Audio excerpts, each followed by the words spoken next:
No, hey, that's what we do. So there are carriers who are working late, and they did say they'll be coming after their shift to come down to meet everybody, too. So that's why we got it here that long. When we ask questions, we ask you to limit yourself to just 2 minutes each. I'll be giving you a mean look if it's over 2 minutes. So please, 2 minutes. That's as much for everybody to ask a question. And that's all I got. So thank you all for being here. And if anyone wants to do a quick introduction with not the microphone stand on who they are.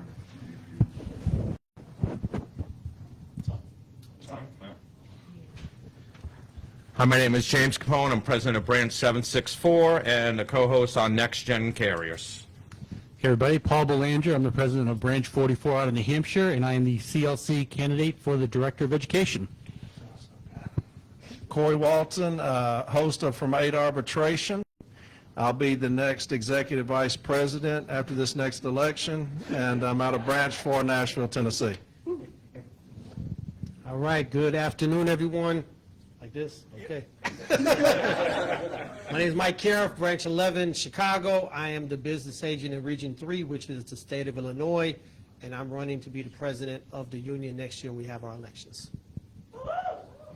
I'm Tom Rooney. I'm the president of Branch 34, Boston. Welcome to Boston, guys. Greg Semela, president of 334 Framingham. I am not running for a national office, so. There's still time, brother. What are you looking at me for? Thanks, Greg. All right, awesome. First question for the group that came up. Besides the economics, everyone wants more money, of course. What would be some rule changes you would like to see in the next contract? The next contract is coming up within a year. Contract negotiations start in February. So what would be some non-economic things you'd like to see in the next contract?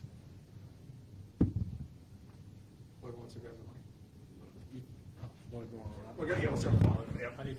It's already on. Yeah, just look at it. So I guess I would say that the way we bargain for the contract should change. That's one of the big things, because if you look at the outside world right now, nobody goes into a raise period where they're thinking they have to give up something. You know, if you're working for a business, you don't consider sacrificing wages or benefits. You consider, what's my raise going to be? You know, what am I getting this time because the business is growing? What am I getting?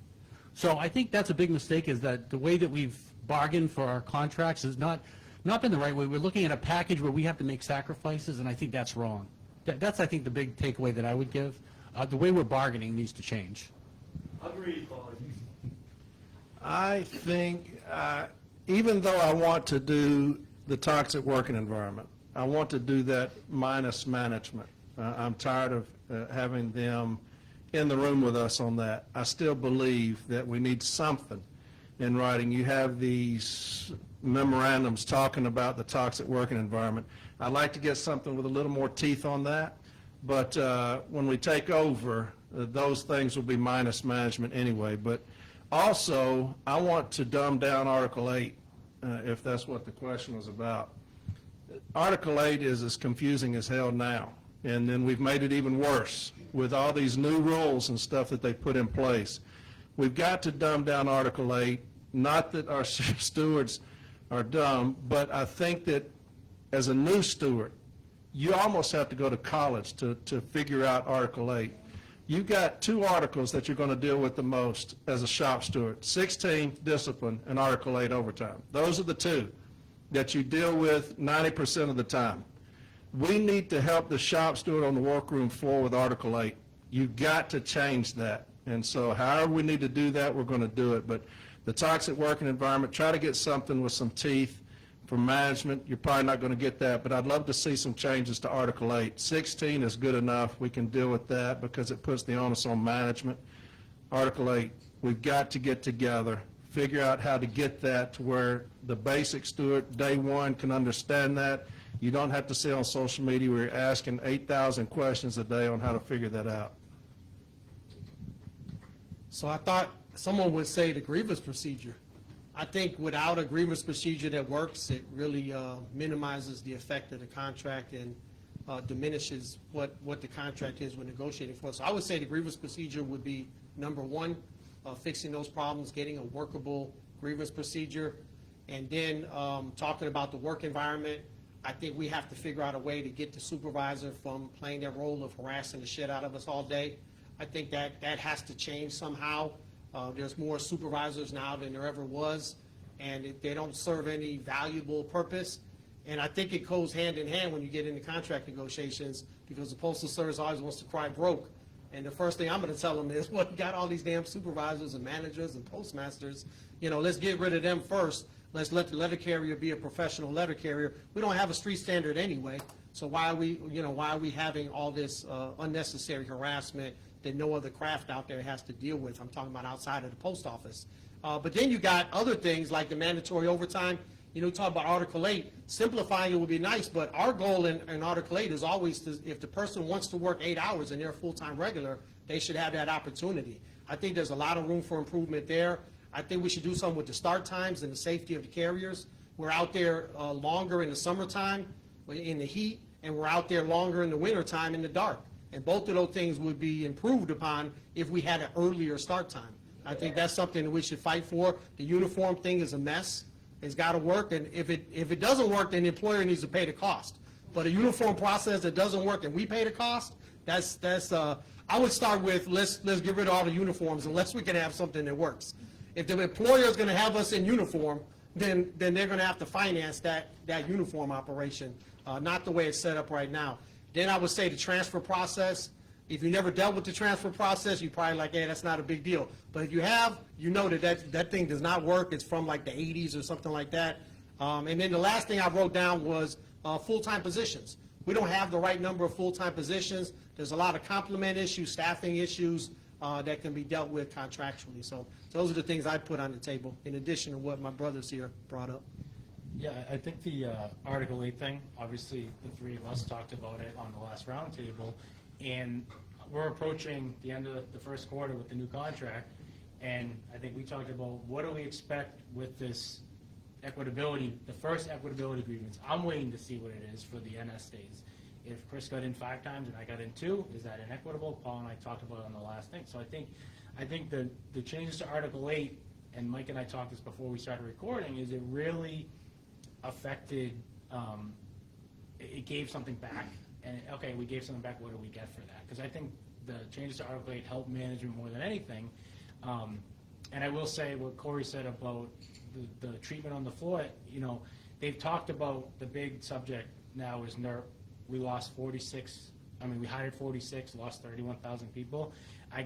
We all know that it's because of money, but I can guarantee you the second reason was treatment on the floor. If you treat people bad, if you keep beating a dog, they're not going to be your best friend. They're going to keep biting. So you have to change the culture. And I can tell as a local president, changing the culture is a major thing in this organization. So. I just want to jump in, great points like one. We got to fix the Step B.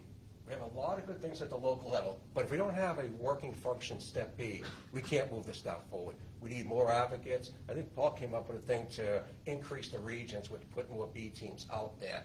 Waiting 8 months for a decision is wrong. Guys in Boston realize we just had to ship 30 cases out because we can't get a decision done. And then we need more trained arbitration advocates. Hire more arbitrators, put them on the panels, and let's get these cases heard and get a resolution and move on. Please, Yeah, I wanted to say about the grievance procedure. The grievance procedure that we have works if we did not allow management to bully us, and they've taken over the grievance procedure. The union moves the grievance, and so we have gotten into this where I talk about this all the time. You've gone from 6,000 grievances pending B to 35,000. Now, how did that happen? It's because you've got inept leadership in our union right now.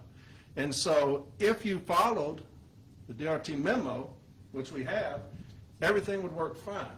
The backup teams, activating those. Management has told us they're not going to do that. And so what have we done? We've done nothing. So the grievance procedure works as long as we're the ones controlling it. The problem is we've allowed management to take over our grievance procedure. And those things have to change.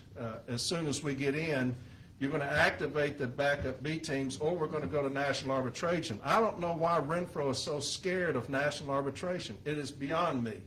Why did we not think of this when we were 15,000 cases, 20,000 cases, 25,000 cases, 30,000 cases. Now we're 35,000 cases. And people are like, well, what do we do? Well, fuck, we should have done, sorry about that. This is loud. That's okay. Sorry. This is the wrong thing we're doing. Bobby, cut me. PG-13. That's the last one. That's the last one. I'm sorry. We about want that. Sunday Corey. It's okay. It's No, fine. you don't.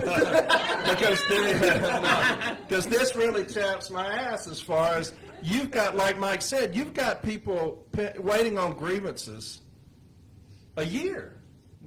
A year. Now, the union, that's not hurting the union. That's not hurting management. They don't care. It's the city letter carrier who is the aggrieved. I talk about that all the time. We're the ones aggrieved. And so when I've got people, my brothers and sisters, waiting on something 8 months, 9 months, 10 months, a year, that's a failure on the union's part, not on management. They don't care if it's ever met on. They don't file grievances. And so, yeah, I think that the grievance process, if we would hold management accountable and do the things that we can do, it should work. You have time limits. Why are we not meeting those? And those are things that Paul will do when he addresses, when he takes over as Director of Education. But, yeah, I mean, we've allowed management to hijack the grievance procedure, and so that has to change. Can I address the Article 8 thing that we talked about? Because yeah, because that was really important. Renfro got one pulled over on him because the changes to Article 8 favor management. When they allow carriers to work more than 12 hours, it's because they can't make enough working 8 hours. That's the problem. You know, when they cut down the grievance procedure and allow us to work longer hours and not get, increased penalties, that's because we're not making enough in 8 hours and management's getting benefited by it. I don't know how he got fooled into believing that this was for the city letter carriers. It's not. It's not. This is so that the union can negotiate lower wages for letter carriers, and we got buffaloed into it. It's just sad. I just want to add on too. I mean, if you can go back to 1910, the slogan was 8, 8, and 8. 8 hours of work, 8 hours of rest, 8 hours of recreation. 100%. We don't have that anymore, right? And this is a union job. It's the union way. That's it. My dad was built that way. Right. It was 100 years ago. That was it. 1888. Oh, yeah. All right. Oh my God, history guy got corrected. Oh my God, got that too. But yeah, thank you for saying that. All right. Paul, I think we disagree on a lot. I disagree with you, saying we disagree on a lot. If you follow us on social media, but I think we that Article 8 thing, I think it's going to be I'll say it again, it's going to continue to be a disaster. It's something that when he's negotiating the next contract, obviously, right? And what are we looking for? What else are they going to get out of him in the next thing? And I think it's another, and I'm not here to bash Brian, all right? But that's you guys' job. I'm not running against him, but it's another way that I feel, and I'm sure a lot of the people in this room feel, is like they're out of touch. I think when you don't carry for so long, you just become out of touch with how everything's done on a local level. And for a local president, like James and I are local presidents, and Paul, we carry mail. We see the faces. We saw the faces when that contract came in. I think that was eye-opening for us. I'm top step. I'm not doing that bad, but my vice president's step D at table 2. Someone's got to fight for him and the other people at his level. And I think that's what the rank and file are looking for. They're looking for a fighter. Yeah. And, I think that he's going to be forced to go to arbitration. I don't think you'll see a TA. I just don't. I think that he'll be forced. He got trounced this last time, so I think that he'll be forced. I think you got a lot of window dressing right now, pictures of him in the executive council. He's all over the place on social media, pictures of him in this rank and file committee, which is a good idea. I think it's a lot of window dressing because he knows that he's in trouble. He's not going to have almost all of his slate is gone. And you're looking at maybe Paul Boulanger running and stuff, but I think he'll be forced to go to arbitration. He cannot come up with another TA. That's just my opinion. Anytime you tell somebody, look, I'm not going to fight for a living wage for you to where you can make what you just said, enough to live on 8 hours, which is what we're designed to do. That's a union job. When you think of that, this is not McDonald's. when you force somebody to say, okay, I'll just work 16 hours to compensate for me not making a living wage, that's a pathetic testimony to the NALC and to the union and to any union job, really, to where we're not going to pay you enough to make a living wage at 8 hours. We'll just remove these caps and let you work yourself to death to provide for your family. And I think that that's one of the things, if we're talking about things that you would go, bullet points on what you do. He had a good idea when he came out saying, I'm not going to settle for anything less than 9%. That's a great idea. The problem is you did. I'm not going to settle for anything other than an all-career workforce. That's a fantastic idea. The only problem is you did. When you say, we're going to have no CCAs. Fantastic, I agree with that. The only problem is you did. And we're going to, if we do have CCAs, we're going to make sure you're going to have a substantial starting wage. That's fantastic. The only problem is they don't. And so I think that you have to, We have one table is another one we were told. Yes. And so, first off, you got to get integrity back in the office of president, and you have to have somebody willing to go to fight for the city letter carriers on those ideas, and unfortunately, right now, we don't. I just want to piggyback on that. We got too many carriers in Boston, how expensive it is to live here. I literally have to sign housing vouchers so people can get assistance to pay their rent. It's disgusting to look at that. Yeah. It's going to That's why change. we went on strike in the 70s. Yep, that's actually right, yeah. So we're talking about the other issues that are not necessarily pay issues. And so I think that the environment, it weighs heavy on a lot of letter carriers. I don't know most letter carriers. Obviously the economics is what you come to work for, how much you're getting paid. But just example, we're talking about the new employees, right? And we say, well, what are the issues that make them quit? Well, they're not being paid enough. I don't know if that's it, because they took the job for that pay, but then they're quitting the job. And a lot of times people are quitting the job after they become a full-time regular. So after they've kind of moved up the pay scale a little bit, they're still quitting the job. And the other thing that I'm kind of thinking about as we're having this discussion here is, how do we accomplish anything that's a change in the contract that's non-economic? How do you get there? If you look at the history of interest arbitration, going back to 1970, we will normally go to arbitration over economic issues, pay raises, cost of living, the amount of non-career workforce, is capped at a certain percent, or things that are clearly economic. But there are so many things within the post office that happen. Like, why is it in the post office interest, if there's no street standard, to have so many supervisors harassing the shit out of letter carriers? Why is it in their interest to have a grievance procedure that doesn't work, when a lot of times they end up paying out so much money, into the millions of dollars that they're paying out in these grievance payouts because they don't have a system that works? Why is it in their interest to have a mandatory overtime prior to making sure that they're taking volunteers and utilizing the auxiliary workforce to the maximum extent possible, who they're paying less money to? Why is it in their interest to have this transfer procedure where, you can bid on a route and they don't look at your work record and whatever, but you put in for a transfer and they want to look at your work attendance and safety record, and there's all these reasons to deny a transfer, and you file a grievance, and then a year later you get the transfer and you try to put it back together, and it just doesn't work. And it doesn't work for the Postal Service either. But there's no indication, and you can look at just the grievance procedure right now, that it doesn't work.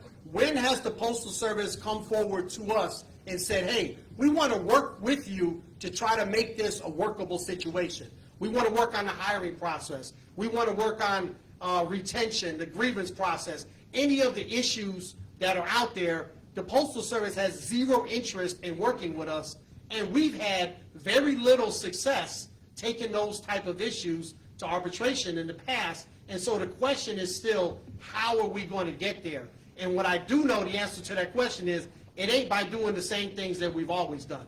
And like you mentioned, what's going on right now with the contract negotiations, we've put in proposals before. Hell, last time we had over 200 proposals that we put to the Postal Service. But what's going to happen when you put that proposal forward on the table and the Postal Service says, nah, not interested in that? I'm not going to work with you guys on that. What's going to happen when the Postal Service says that to us? Are we going to make that public? Are we going to know that that's what's happening in the negotiations? Are we going to talk to the media? Are we going to talk to Congress? Are we going to talk to the Board of Governors about what's really going on in the Postal Service? How these managers are sabotaging our livelihood and our futures? Are we going to try to get the public on our side, right? To try to get some leverage in these contract negotiations. Well, whatever we do, we got to do something, because if we do it the same way we did last time, when we had more leverage in the contract negotiations in 2023, then we're certainly going to have in 2026. And if we do it the same way we did last time, that's going to be a losing proposition for sure for letter carriers. You two are agreeing way too much. You're both nodding at each other. Come on. That's a better question. But no, Just wait till afterwards, in the hallway. But going back to the CCA, you say that they knew what they were getting into as far as the wages. I think that it's compounded. It's more than that. When you talk about retention in this NERC program and all these things coming out, is that we can't protect them. You have to come out with a program to protect the CCA. You can't protect them, you work the hell out of them, and you don't pay them. It's compounded. It's a bunch of things. It's not just the pay. Yeah, they knew what they were going to get paid when they came in. We get that. 19, 20 bucks an hour to somebody that's 18 or 19 sounds pretty good. And then you beat the shit out of them as soon as they come in. And they stay that way for years until they get on. So about 6 months into that, they're saying, you know what, the pay, it wasn't that good. I took the job because you hear the Postal Service is a federal government job. The union can't protect me. I'm getting my ass kicked every day.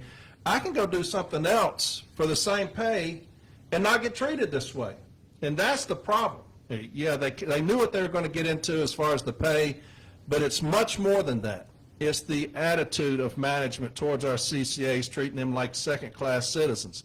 That's one of the things that pisses me off the most is if you say we're a union, we're all the union, and an injury to one is an injury to all, why are we allowing our brothers and sisters as CCAs to be berated, belittled, bullied, and treated this way? The NERC program's a failure. They don't abide by that at all. And so I partially agree with Mike on that. It's more than that. It's how my CCAs are being treated.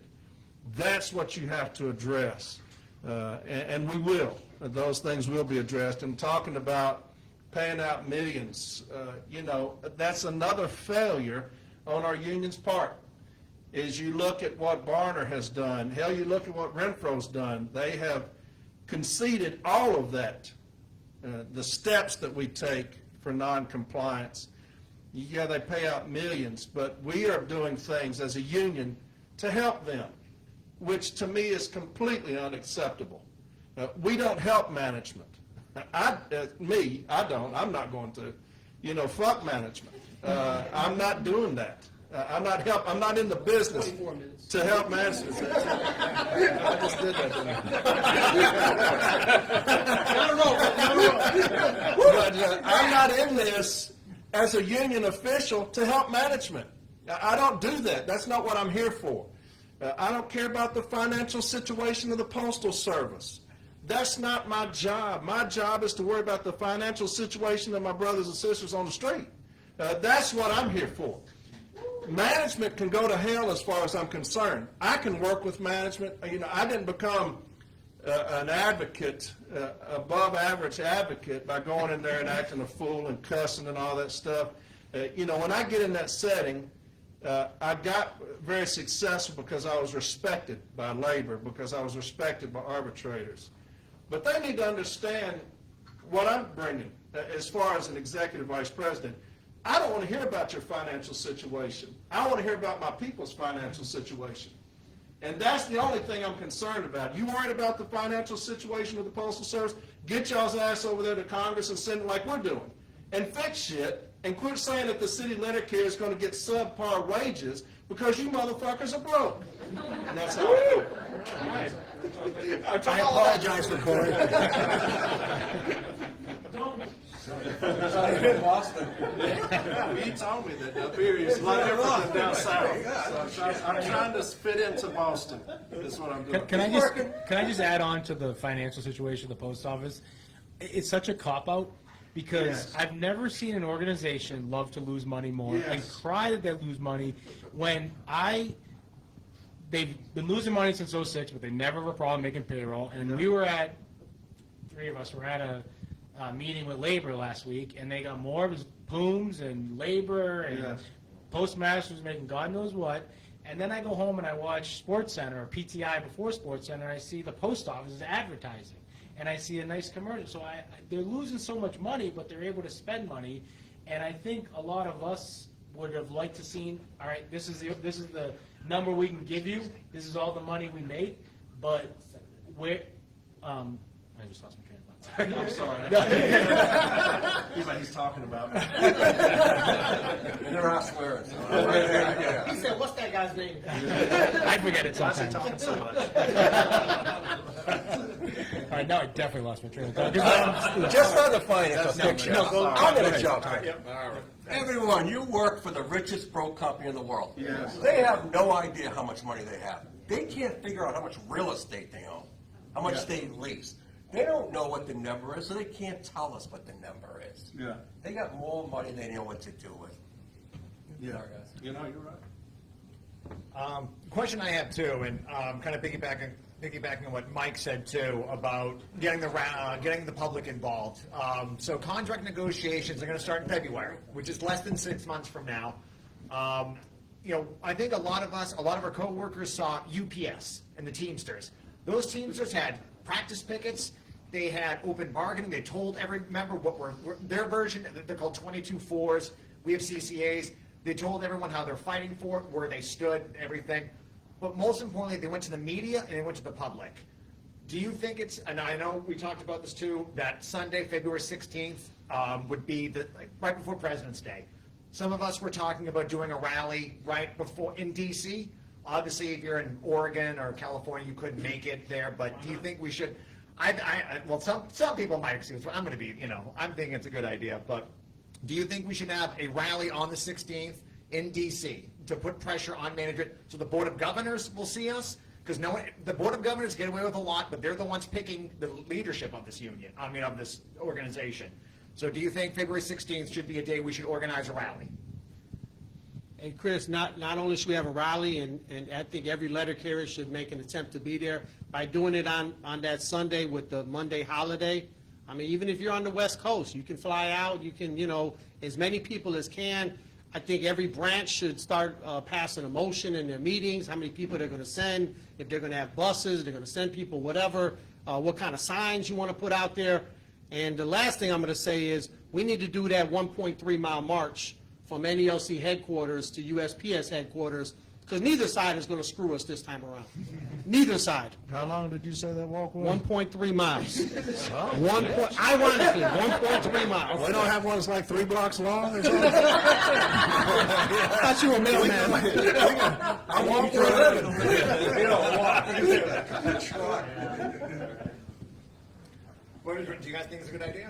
I think it's an awesome idea. I don't know if you guys follow the Teamsters app where they show the negotiation. Sean O'Brien's about 15 minutes from here. You guys know him. He's the national president. He's a tough dog. He's from Bedford right now. Yeah. Good guy. Got to follow his lead. And we talk about this all the time as well. You've got to educate the public. Right. You've got to educate the public on who we are and what we do. I think that you don't need the post office to do that. We can do that. We're a very rich union if Renfro quit spending us into non-existence. And so we have money. You need to educate the public on what's happening to light blue, those people that are out there serving the elderly. When you talk about, say, to Congress and Senate, you can't go out there every day and see your mom and dad. I know that you worry about them, but you're busy. You can't do that. We do.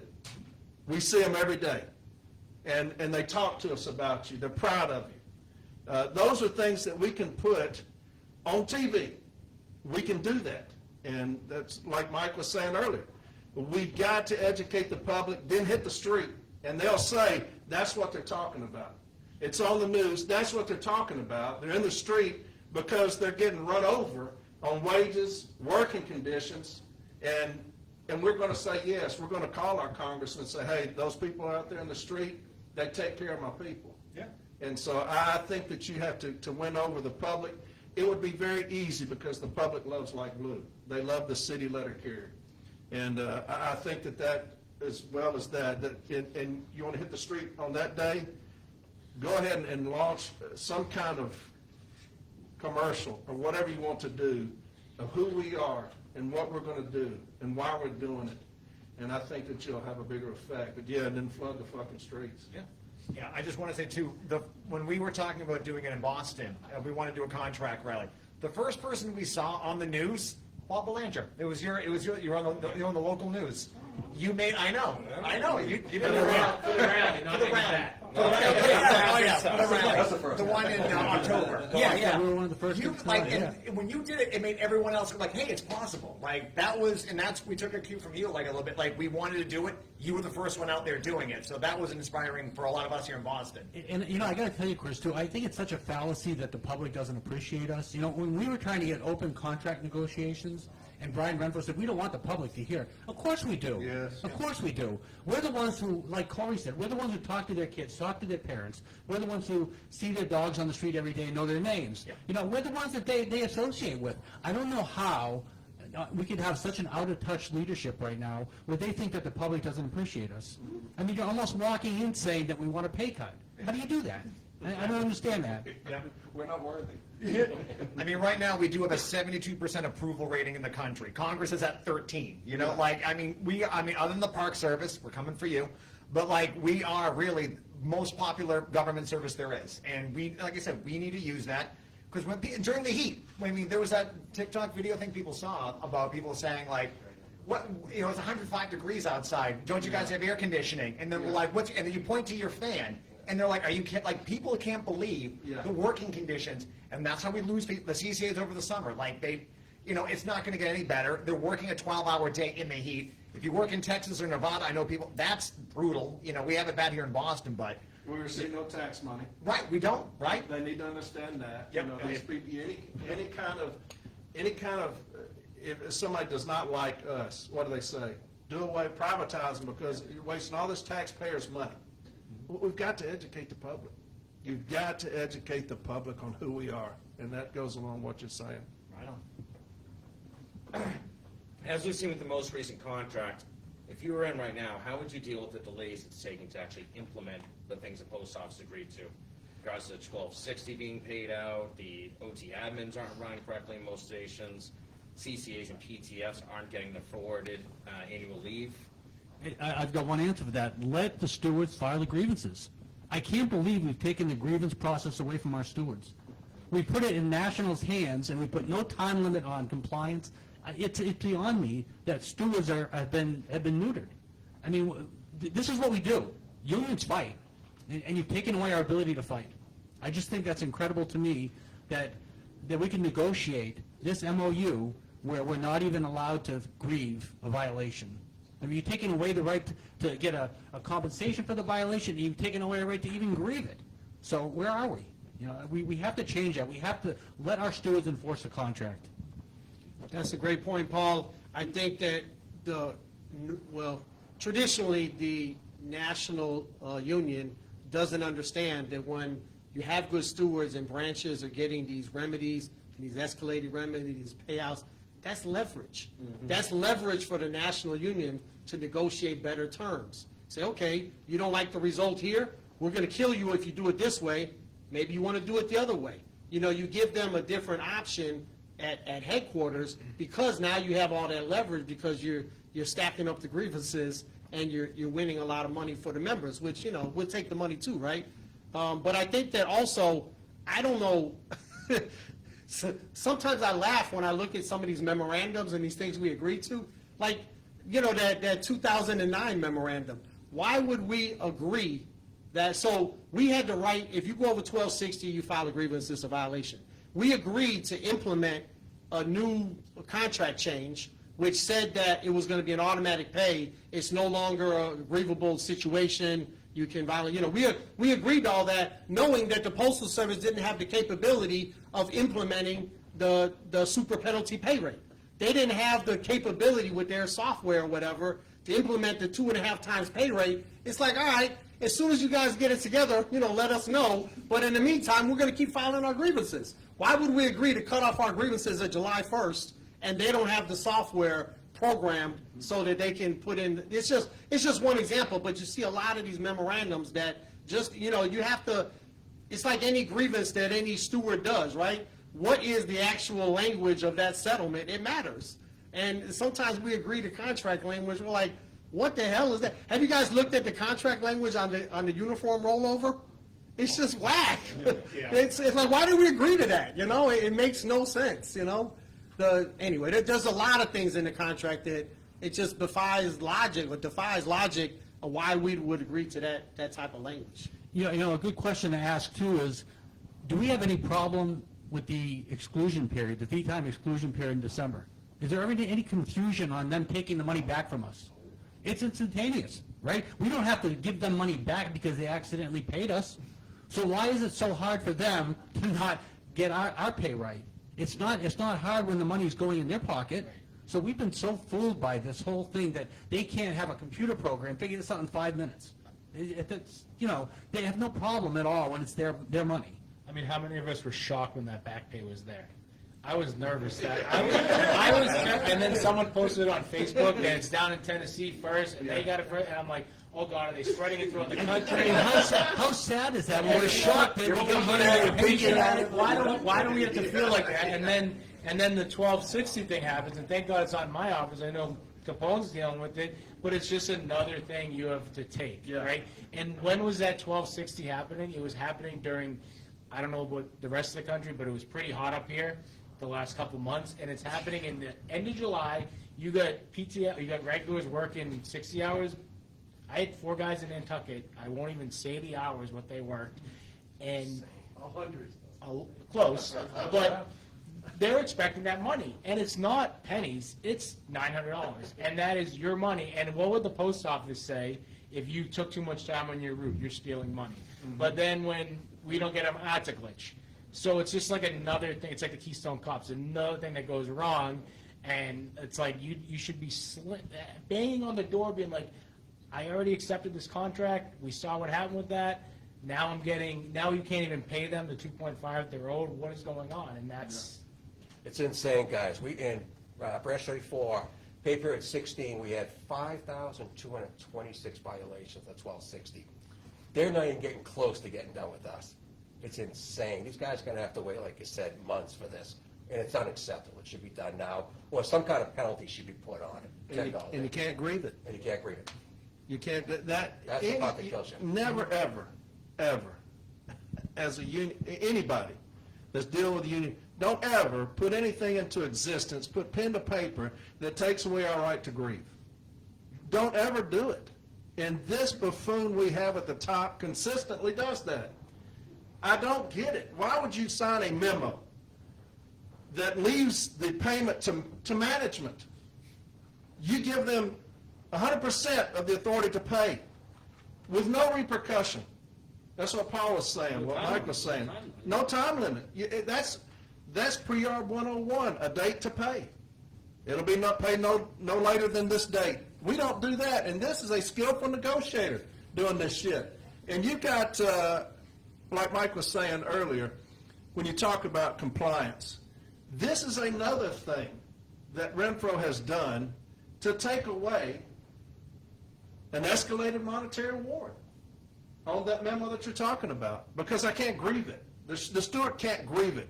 I cannot grieve a non-compliance. It's just another thing in a long line of things that these two knuckleheads have done to take away our ability to hold management accountable through the grievance procedure with a monetary escalated award. And that memo to me was buffoonery. I would not have signed anything. Even a joint route adjustment process, they would have to sell me on that, because you can't grieve those, because you say that there's no grievance procedure. Again, and I've said this a million times, the union is not aggrieved. Postal management is not aggrieved. The ones who are aggrieved are light blue. you always have to remember that. It is light blue, the ones who agreed. We are the ones who go to our agent, the steward, and say, hey, I'm aggrieved. I want you to file a grievance on my behalf. When you take that away from us, you hurt only one party, the city letter carrier, when you do that. We've got to get rid of this buffoonery we have at the top and get people back in charge that understand the city letter carrier is the most important thing, and there's nothing second. There is no list. It's light blue, and that's it. One thing that I was talking about during contract negotiations, we always get this back pay, right? And so if you look at that arbitration, mediated, stipulated award thing, it says, whatever the hell you want to call it, it says in there that back pay will be done in the way it's normally done, blah, blah, blah. Well, the way it's normally done, we get screwed because they held on to our money for 2 years without having to pay any interest on that money. And, you know, interest rates are higher now. So that's just one more example of something we agreed to. Why? Why would we agree to that, something that's at, you know, to our own detriment? It just makes no sense to me. All right, so Brian, if you're listening, you can unmute and listen to this question. So, if I was going to give Brian credit for anything, it's his relationships on Capitol Hill. It's a touchy subject. I know nobody wants to talk politics, but he does have a relationship with many congressmen, men, women, both sides, Senate too, I think. If he's gone, you as executive vice president or you as president are going to have to maintain that relationship. Do you guys have a plan in place for that with the CLC or on your slate? Mike, is there a plan? Is there a person that you guys are going to assign the political side of that? We know it's a major part of our job. So again, I think Brian speaks well in front of Congress. It's not easy. It's not doing the president's roundtable, right? With 25 people in the room. You're speaking in front of some powerful people, unfortunately. No, these guys are pretty good. But do you guys have a plan? I know you. I don't know if you want to speak for James, and obviously you can speak for yourself. Is there a plan when it comes to the political side of it? All right, so you said you're going to have a person. We already have 435 liaisons to every congressional office in America.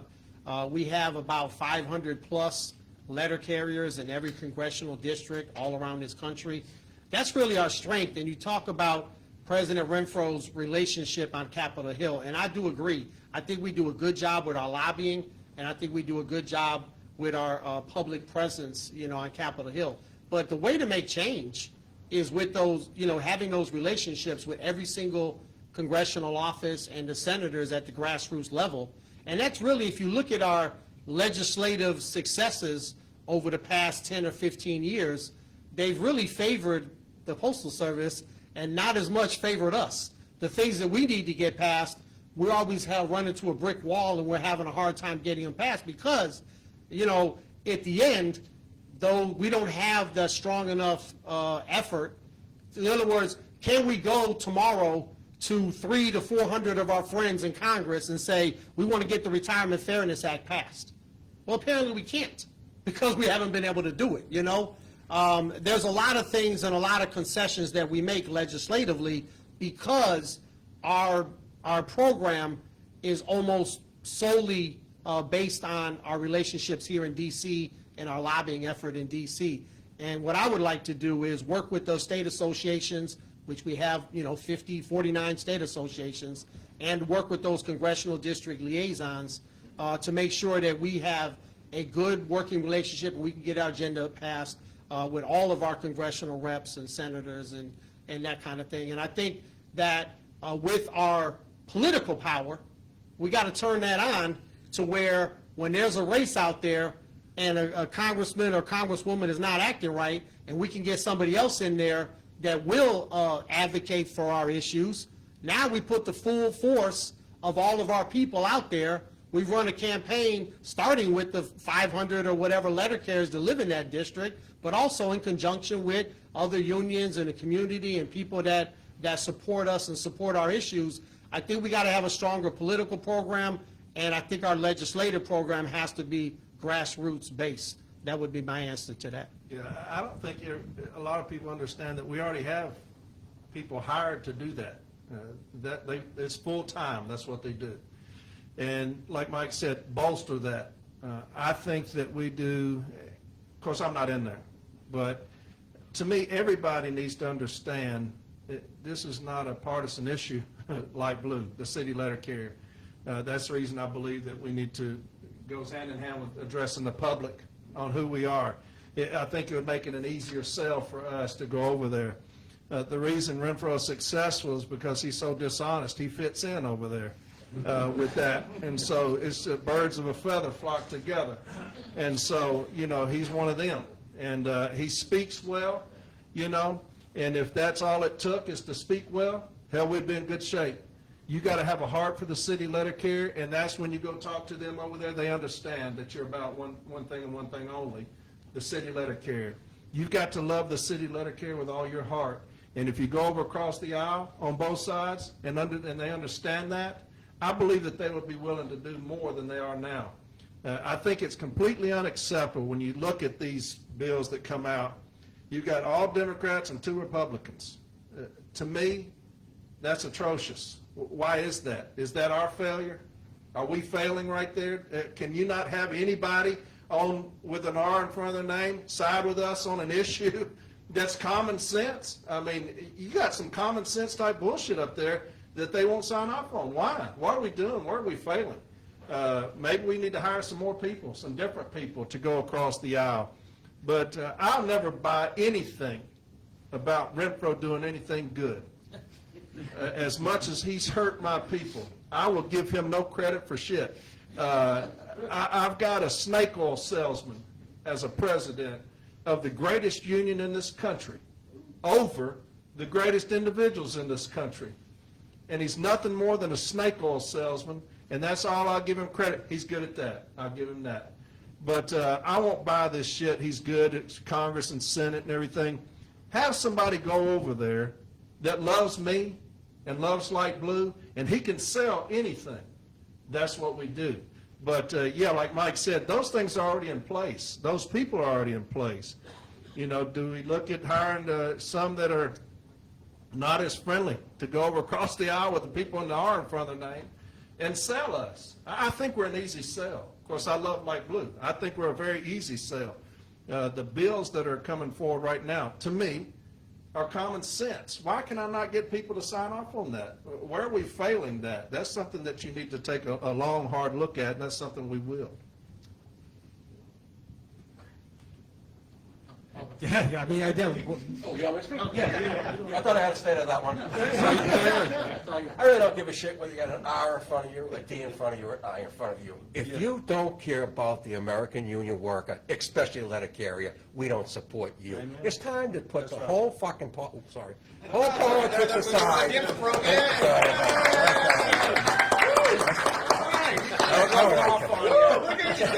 It's time to put the whole thing aside and start worrying about us. Yeah. If you don't support us, we don't support you, period. And I think you're going to see a lot of the R people come over. Yes. There's too much division there. It's only Democrats, only Republican.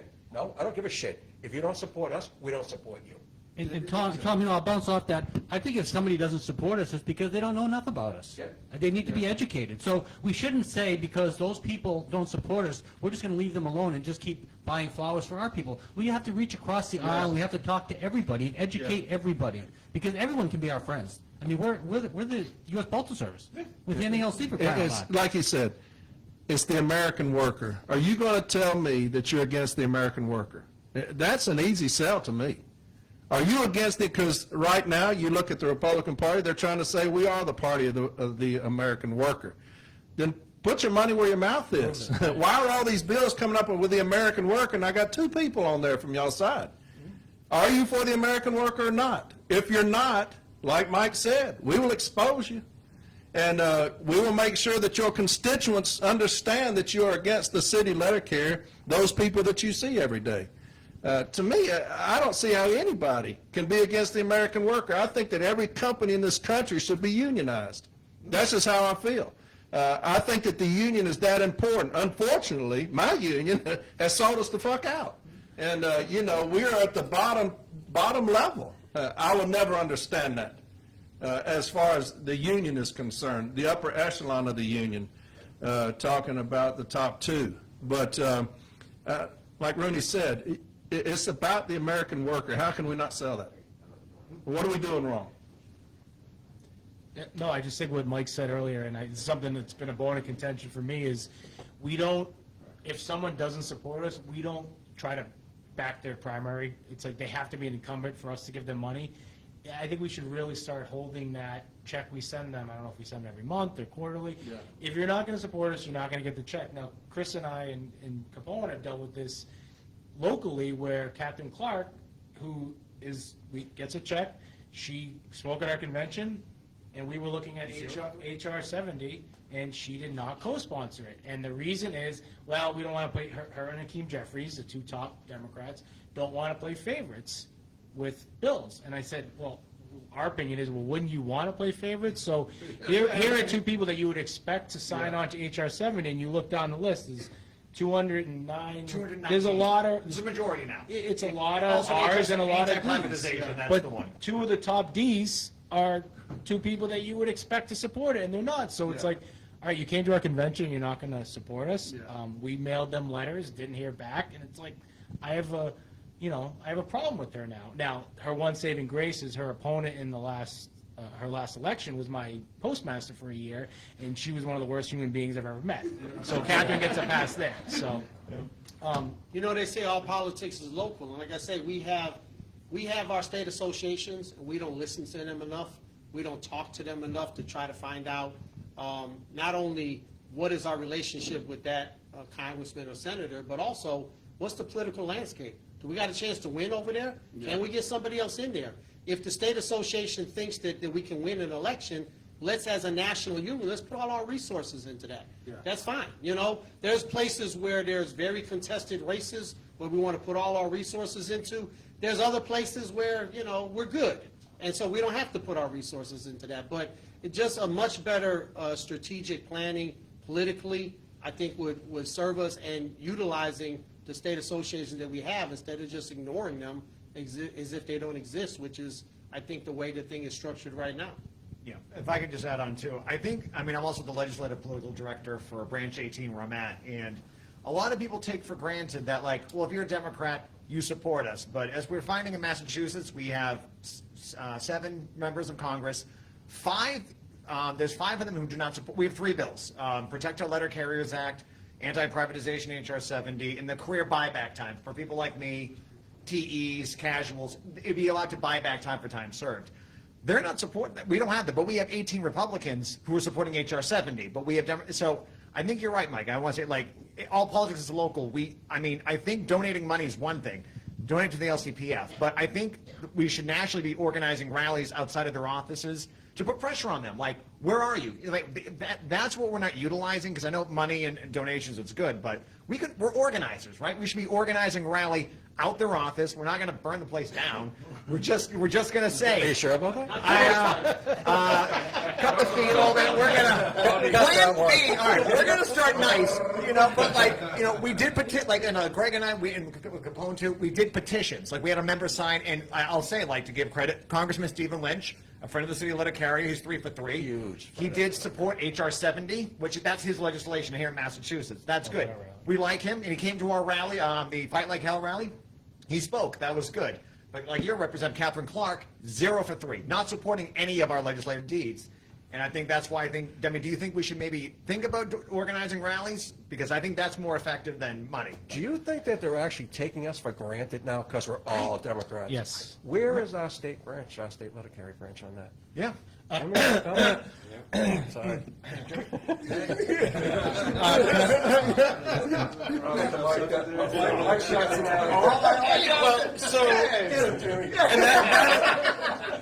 So that's kind of a situation, right? Like, the state is the legislative arm of the union.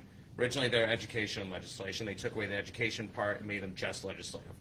So what is national doing to make sure the state associations are doing what they're supposed to be doing, not just phoning it in and going, as Tom was saying, I'm in a Democratic area, I don't really have to do shit, it's going to happen anyways. We should still be out there. Maybe that politician that is going to sign on to bill just because he's a Democrat, they all go to lunch together, they all see each other. maybe if you get to him more in passion, explain how much it means, not just voting for it, he will then talk to his Republican counterpart and explain how important it is. We want to get our message out to all of them. And that's a question of the NALC getting down into the state levels and telling them to make sure they're doing their jobs correctly and efficiently. And the three of us had a plan when we ran for state and subsequently lost, but our plan was, You guys came pretty damn close. I didn't. 3 votes. He did. Yeah. You fell by one. you know, our plan was, this organization is, and I always say it's like a melting pot. My office is a melting pot of America, and that's also includes, there's Democrats and there's Republicans and there's independents. And our plan in state was to reach out to the people that vote for the current president of the United States and say, because I think they're alienated. They say, well, our union endorsed Vice President Harris. And those people are like, well, there's no place for me here. But if we teach them to use that vote for if he, I don't know if he's going to run again in 28 or if his vice president's going to run, but use your vote as a threat, not physical violence, not that. But use that as say you're gonna if you don't support what I do for a living, you're not gonna get my vote. And that, I think, if a lot of the people that support him in our union do that, their families, that's a lot of votes. And the next election is decided by 3 counties essentially. And if there's letter carriers in those 3 counties and they have an R next to their name and their family is going to vote for whoever the person that supports him is, that can hold some water. And I think we need to do a better part with our membership of saying we're not just on one side. And that's coming from someone who is as left as they come, right? For me to say that. Get away from the sides. Get I into think it American goes market. back to educating the public. I think it all goes back to educating the public who we are.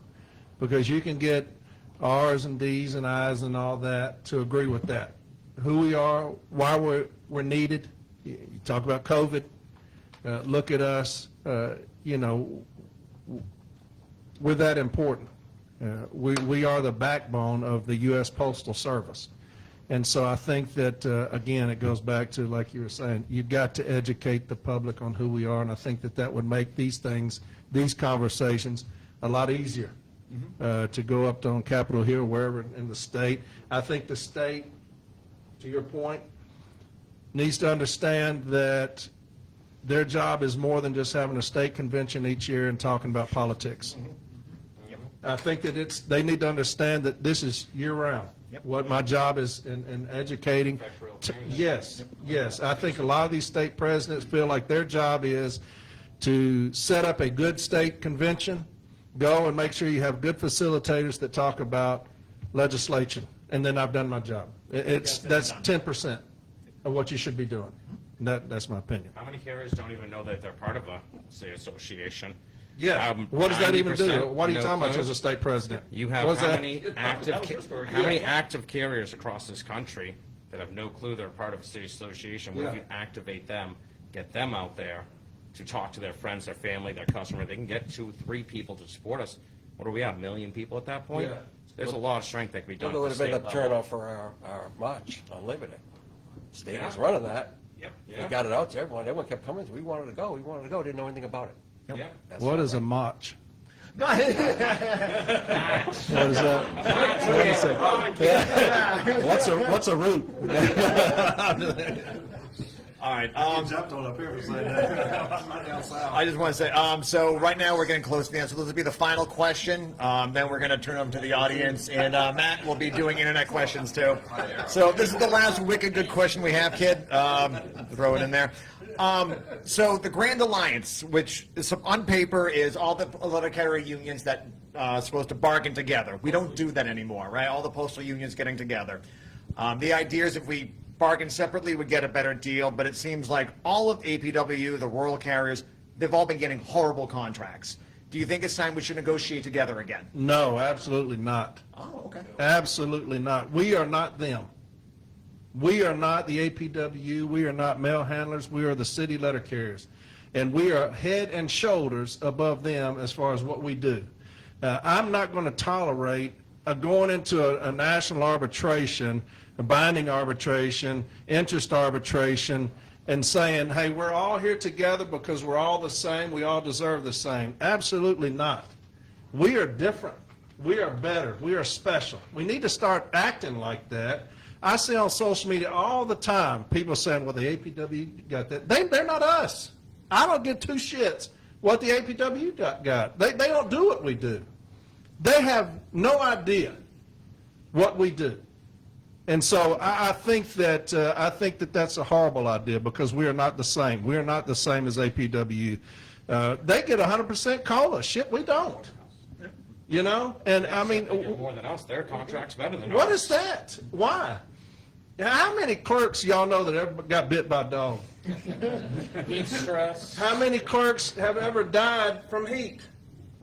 How many clerks have ever been robbed? How many clerks have ever gone out there and stood for 8 hours in the pouring rain? How many clerks will go out and sit in their car all damn day when it's 130 degrees? How many clerks, how many mail handlers have ever done that? And we're going to say that we're the same? They should be at the same table as us? Absolutely not. They don't come close to who we are and what we do. And we don't sell that in arbitration. Hell, you got a president now that will concede that. Why? We're better than anybody else. And that's the way I feel. Hell, this is my 33rd year of doing this shit. You know, I'll be doing this Thursday. Out there delivering, and whatever element it is. When it's 20 how cold does it get up here? Cold as hell. Yeah. Very cold. 20 to me is cold, you know, y'all. Shorts at 20 degrees. 20 degrees, I got all my shit on. But, yeah. But, you know, and I get people saying that we need to be together, need to be united. We are not the same. We are not the same. APW, mail handlers, even rural carriers, they don't deliver in the city. We do. We get robbed in the city. We have to deal with all of that. They don't have a standard at all anywhere, APW. They have no standard. They can sit with a tray of letters and spend 4 days on that son of a bitch and nothing happened. That's honest to God's truth. There's no standard. We do. Every second from the time we come in to the time we leave is monitored, and we're abused because of it. And so, no, we're not the same. I'm not going to sit at the table with them and say that y'all need to come into interest arbitration with us and get what we get. We're better than that. We're better than them. We do more. That's my opinion. That's a strong opinion. He didn't dodge that question. So I'm a little bit, I'm with my brother here, but not as far. I think it couldn't hurt us to do a little coordination. I mean, the APW represents different crafts, right? And what's a travesty is that the crafts that they represent, one of the crafts they represent, the clerk craft, makes more starting pay than we make by a lot. The new pay chart, well, because of the full COLA. That's how it happened.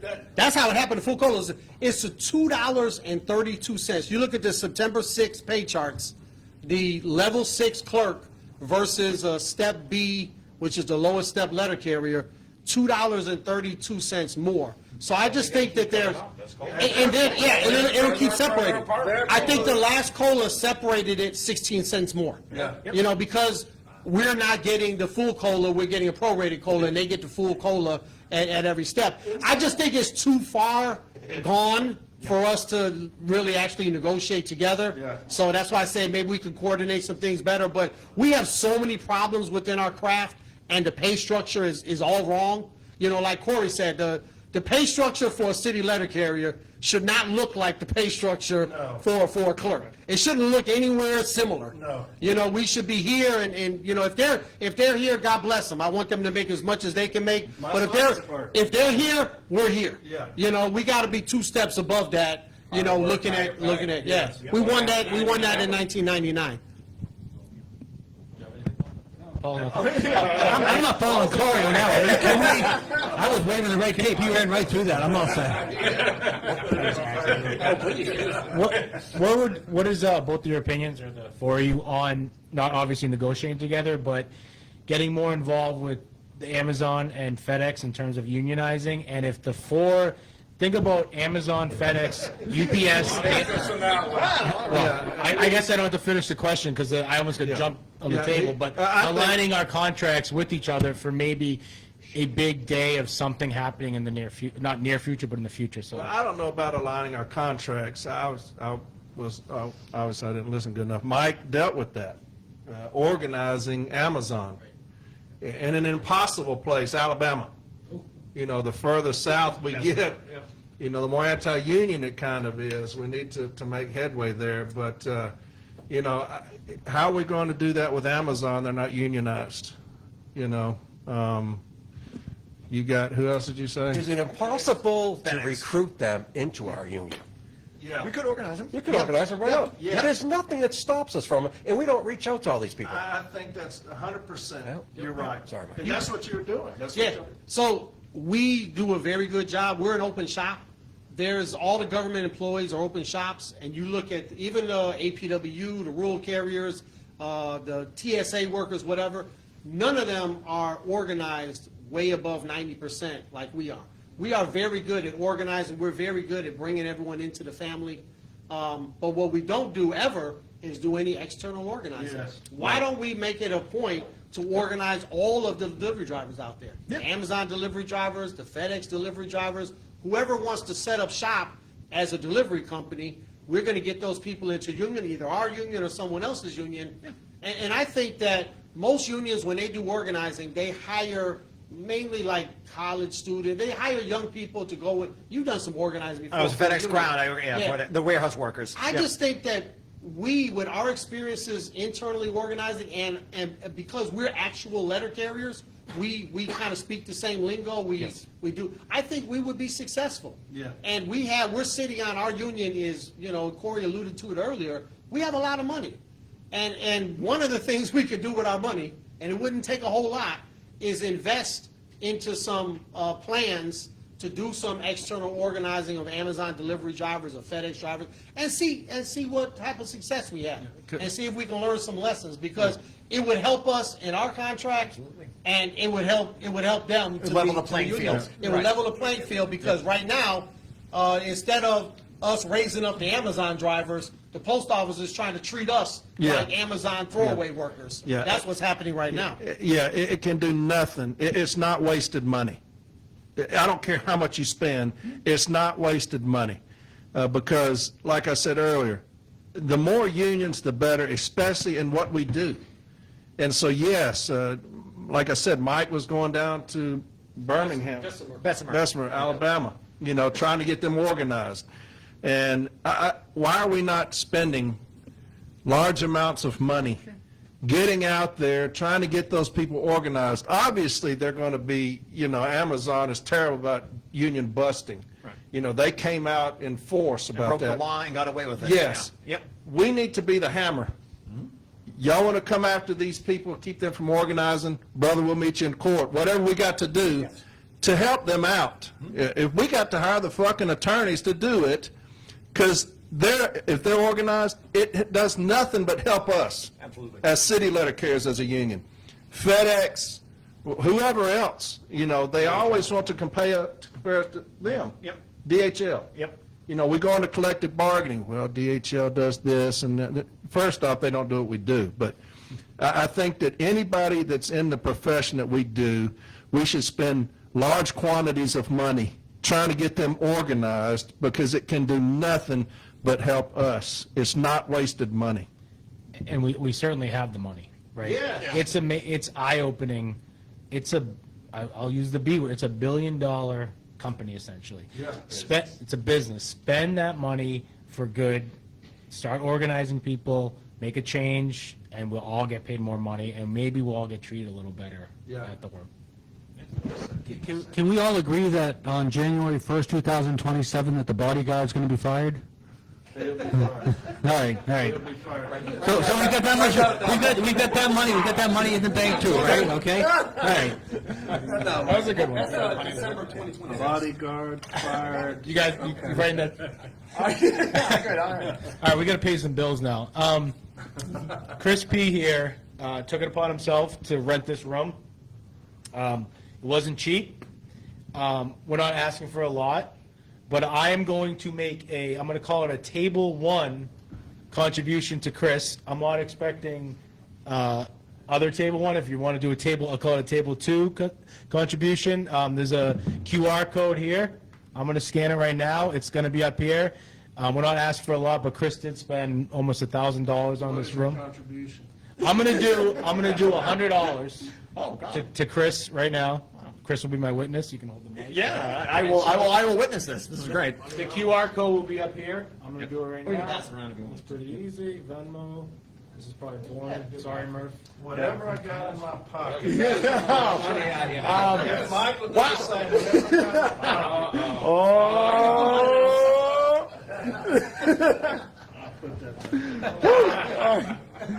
All right, wow. All right. Use the Venmo for that.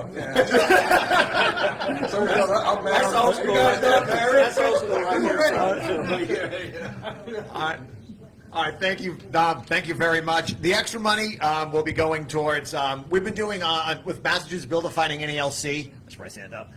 We've been doing Amazon Sunday. Brian, how you doing? And Dennis, on Sunday we get coffee and donuts, and we talk to the CCAs on every Sunday, so any extra money will be going for coffee and donuts for CCAs, and we talk about on Sunday. So thank you very much.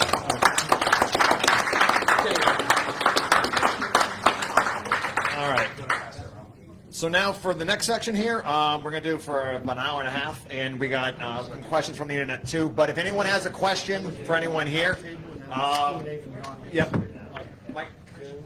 Mike has a microphone. Mike has the microphone. All right. All right. So if anybody who has any questions or wants to come up, Mike will come to you. yep. Raise your hand. He's Ricky. All right. Matt, do we have any questions from the internet people? A few? Okay. Oh, all right. Yeah. All right. Yeah, yeah, all right. All right. We'll get the best donuts for the CCAs. Thank you so much on this. They went out of business. No, Dunkin' Donuts. No, Corey, you don't say that around here. Dunkin' Donuts. Yeah. Oh no, Dunkin' Donuts. No, that's. Oh, thank you.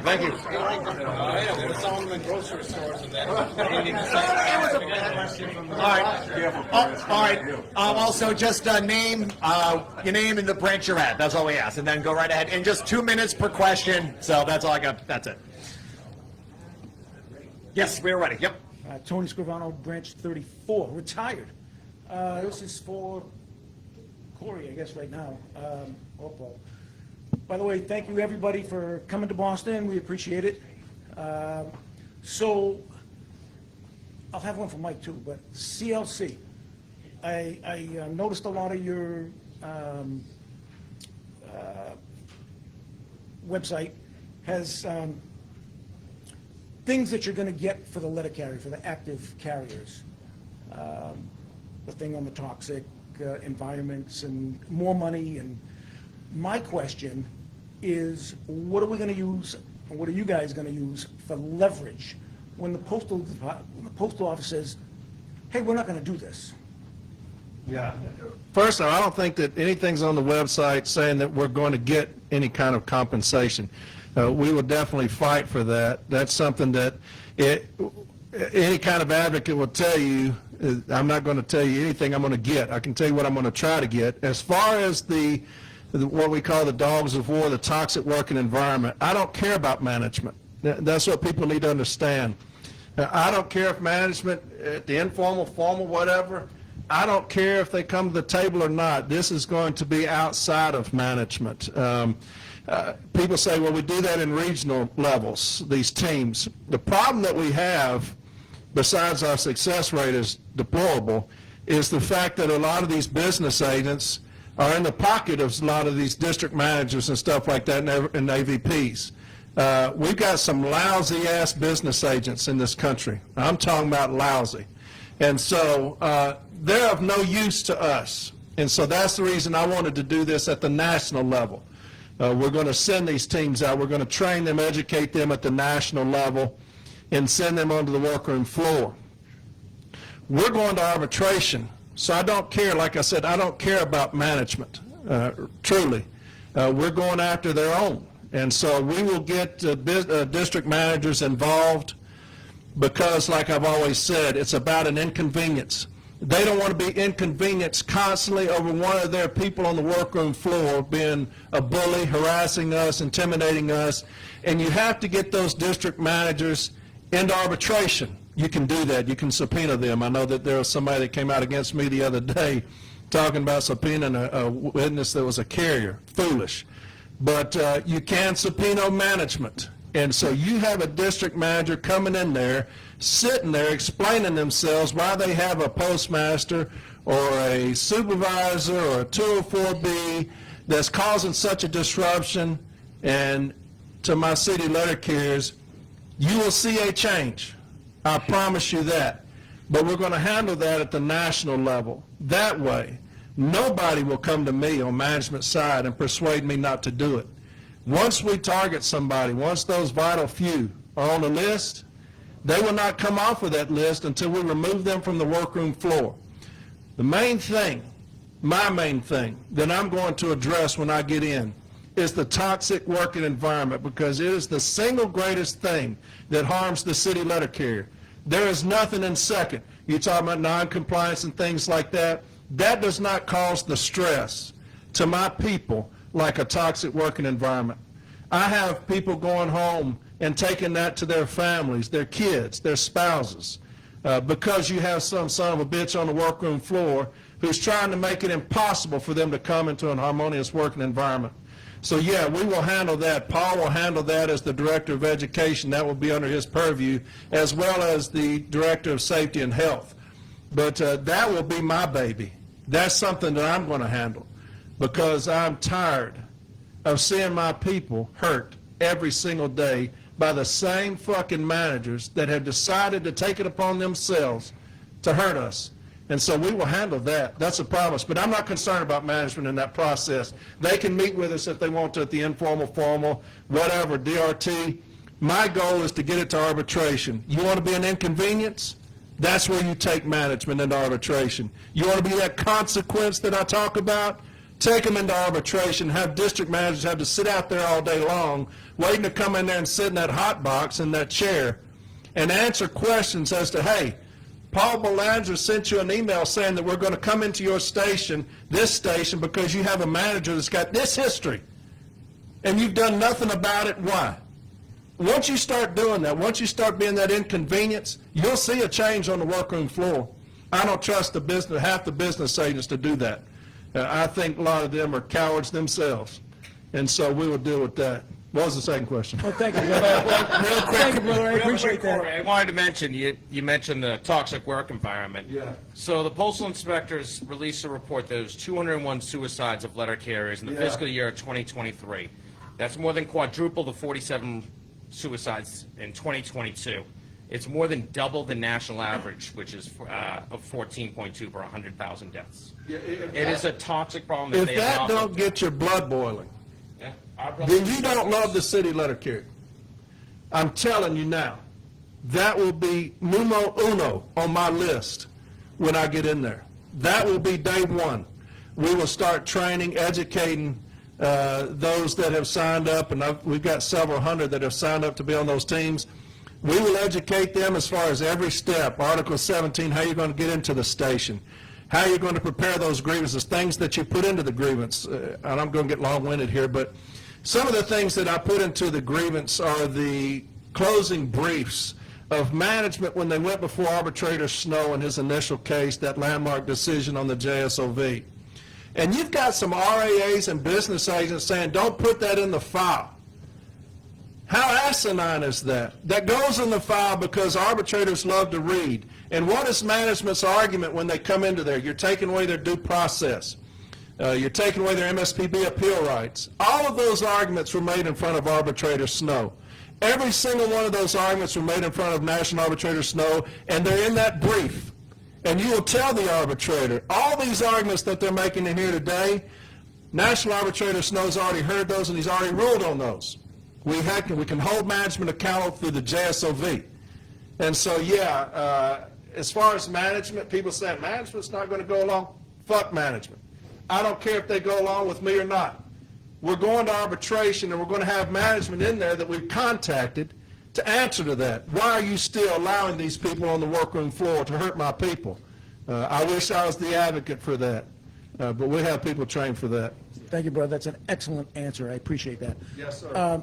So, by the way, thank you guys for coming. Yes, sir. I wish Mr. Renfro and Mr. Henry had come themselves. Mr. Correct. We have a gap, we're going to say, between CCAs, carriers who haven't been in the business for very long, and carriers who are at top step.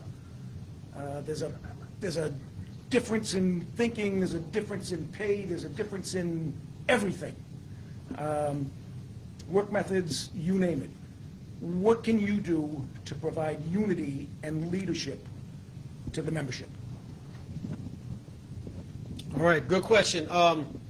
I think that it's in everyone's interest that we solve the problem at the bottom end of the pay scale. I mean, even the people that are at the top, I mean, for the most part, we're doing okay at the top. Of course, we'd like to make a little bit more. We're still lower than what UPS drivers top out at. But it's a disaster at the bottom of the pay scale. You know, just the scheduling, the pay being less than what the clerks make, taking so long to go up the pay chart, so many years, the non-career classifications, a complete disaster. So you look at all of those issues, and those are really issues of every letter carrier. Because if we don't solve those issues, there's not going to be a postal service. Yeah. We have to be able to be out in the communities providing reliable, dependable, professional service. And the way this thing is set up right now, with the uniform program and the pay and the treatment and the hours and the turnover and all of that, it's not a professional operation. It doesn't work. And that's what we have to resolve. That's the number one issue we have to resolve. And it was the number one issue in the last contract, and it did not get resolved. We didn't make any progress whatsoever on it. It's once again the number one issue in this round of contract negotiations. And like I said, it's not just an issue for the people at the bottom who it directly affects, but it's an issue for all of us, even the retirees that want to see the Postal Service thrive and be around for the next 20, 30, 40 years, because where you think that annuity money comes from? If the Postal Service is going down and revenues are going down and we're not able to be the delivery mechanism for America, that's going to affect everybody, including retirees and people at the top of the pay scale. So that's where I think we can find unity, and that's where I think we can bring this union together to fight for those things and solve those problems at the bottom end of the pay scale. Excellent. Thank you, brothers. I appreciate the time. Yes, sir. Thank you.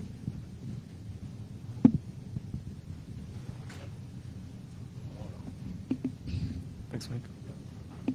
It's on? Yes. Yeah, okay. Reed Wilder, Branch 34. So we talked about collaboration with the other postal unions for contract negotiations, but how do you feel about other avenues of increasing cooperation with them? And I'm thinking about two things especially. One, with this last Fight Like Hell event, the APWU had their rally on the same issue the Thursday before. On these national issues, it should just be a slam dunk that we get together. It affects all of us, affects us all in the same way, because this isn't coming through our national agreements. It's coming through the federal government. We really need to be collaborating and unified on those issues.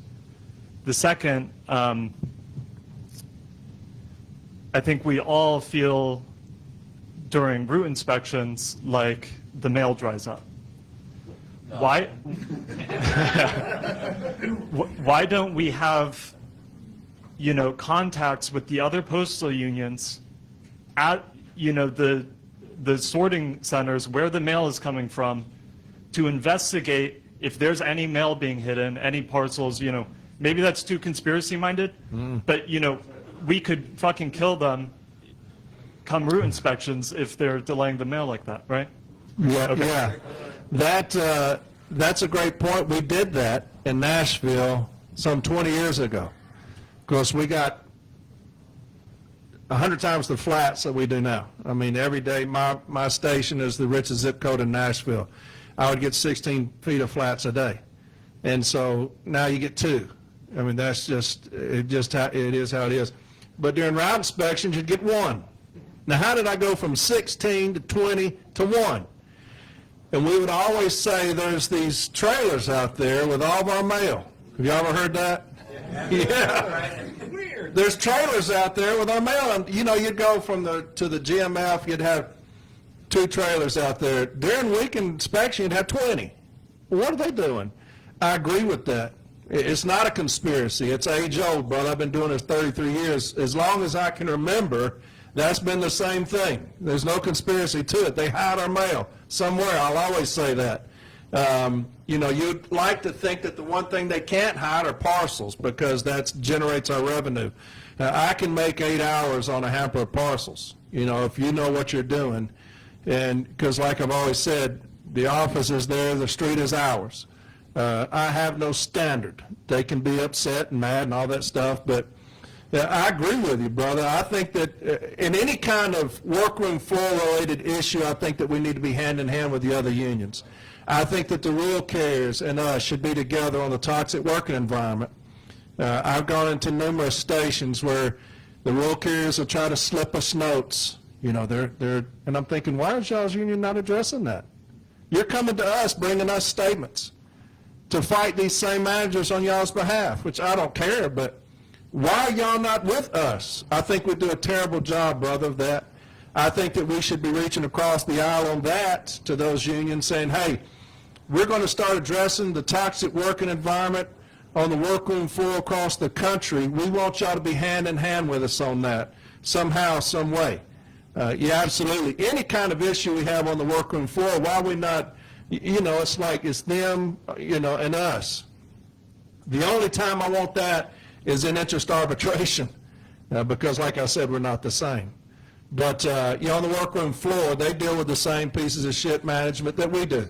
And so why are we not going hand in hand with them? I agree with you, my brother, but as far as the conspiracy, no conspiracy to me. It happens. Everybody that's delivered for any amount of time will tell you, come route inspection, what does everybody say? There goes the mail, you know? So, yeah, it's a good point, my man. So we can look at it, and I know you referred specifically to other postal unions, but in real time right now, we're looking at the decimation of federal workers, TSA, a lot of different, you know, workers in the federal workforce.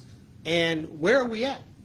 You know, I listened to President Renfro's latest podcast, and he talked about how devastating those attacks were. I listen to everyone's stuff. Listen, with Corey's podcast,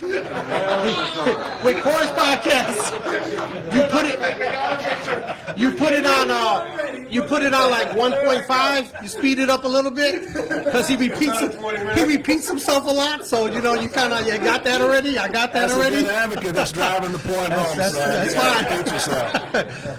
fine. But no, I listened to the podcast, and he talked about how devastating these attacks are, and we should be standing with those federal workers because they're coming after us next. Then when you talk about taking away, you know, voiding contracts, not allowing them to collect dues, just, you know, making every attempt to just nullify them even having a union, these are things that are potentially coming down the pipe, and we should be mobilizing our members. Where if we have such a great relationship with Congress, and we made all those phone calls, you know, back in March and February and stuff, why are we not doing that right now for our brothers and sisters in the federal workforce? Because we know that if they're able to do that to them, then they're gonna come after us next. And the time for unity is now, not later down the road. If they ever decide to take away, put us in somewhere else, like they're talking about putting us in with, yeah. Be careful.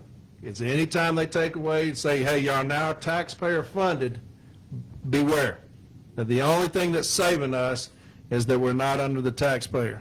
And as soon as they take that from us and they try to put us under anybody else where we're now tax funded, beware, beware. But I think that as far as it seems like he's going after taxpayer-funded unions for some reason. I don't know why that's the hair in his ass right now, but just be careful. You know, we need to stay where we are right now. We don't need to be lumped in with anybody else where they can say, well, now you're receiving taxpayer money, we're going to do away with you. I think that we will be in trouble if that's the case. Gus Fernandez, Branch 34. The most expensive clothes in my closet happen to be my postal uniform. It's true, right? So, and I don't dress very fancy, right? But You work with me. that's right. And I love it every day, remember that. But in all seriousness, what I don't understand is management requires us to be in uniform, and we have to negotiate the money we get to pay from another conglomerate who raises the prices every time we get a raise. I'm sure somebody way smarter than me could do the math, and the inflation on the uniforms probably far outpaces what we've gotten. So what can we do at a national level to fix a uniform crisis? Well, what we're not going to do is do what we did last round of contract negotiations, which was crazy. We had a subcommittee, a task force with the Postal Service to work on, how to come up with a different uniform program. We had that in the prior contract. In the 2019 to 2023 contract, that task force was in there. And they came up with nothing. And instead, the prices kept going up, and the price was passed on to the letter carrier. The Postal Service did not have to absorb or pay that cost. And so we went to negotiate a new contract, and we agreed to the same raise in uniforms that we've always gotten, which is 2.5%. You can go back and look at the history of uniform allotments. It's always been a 2.5% raise for as long as I can remember, but the prices are probably up close to 100%. I mean, this is a seriously outdated model there. But then, to make matters worse, we put the same language in the contract about having a task force to study the damn issue. Look, we don't need to study the issue. It's real simple. If the employer wants to have a uniform program, they need to pay for it. Yes. And they need to figure out how to do it. There's a couple of different suggestions out there. You know, you have a central warehouse, you do an ordering system, you do a quartermaster system, you do a credit system. Whatever you do, as long as the employer is paying for it, we're good. If the employer is not going to pay for the uniforms, then you're not going to require us to be in uniform. Yes. That's just the line we're going to have to draw here. Yes. And I'll tell you right now, uniform allotment should not even be part of our negotiating process.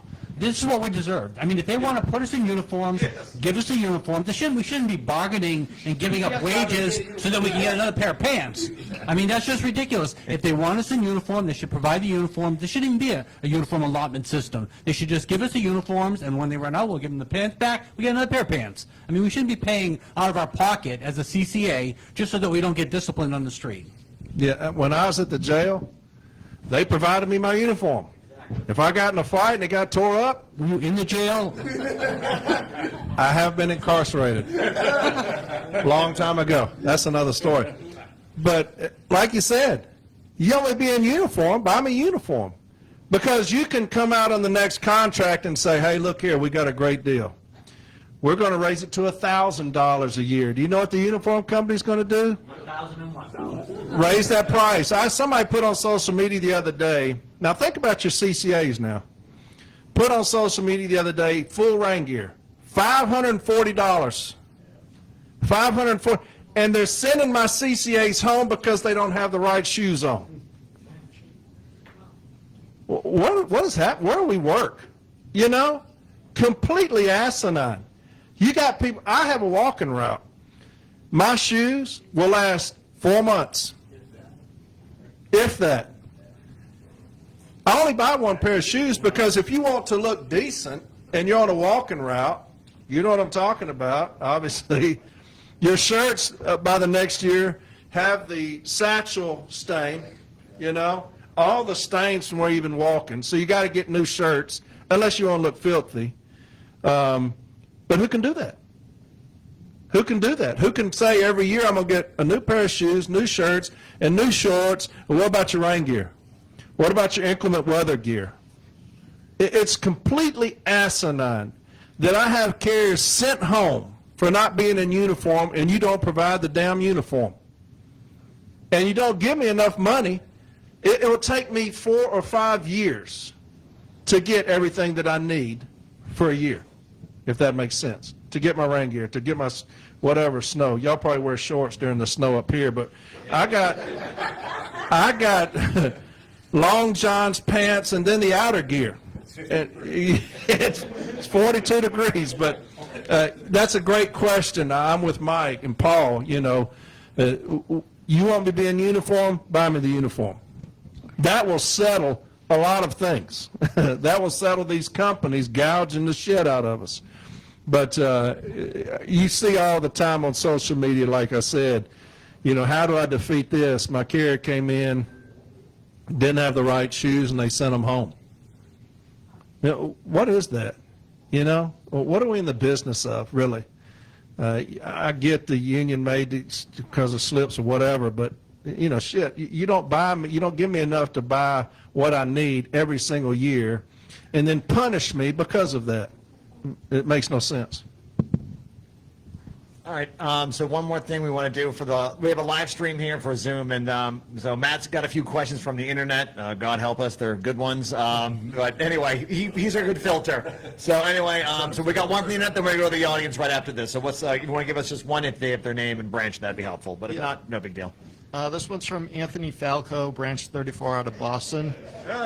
Did the candidates believe... Where is he? Anthony, come in. Did the candidates believe we should look into a constitutional change to stop the national president from going power hungry and taking the power away from other elected candidates? So I have already proposed a resolution and an amendment to do just that. There is no reason why we should exclude the Executive Council from reviewing a tentative agreement.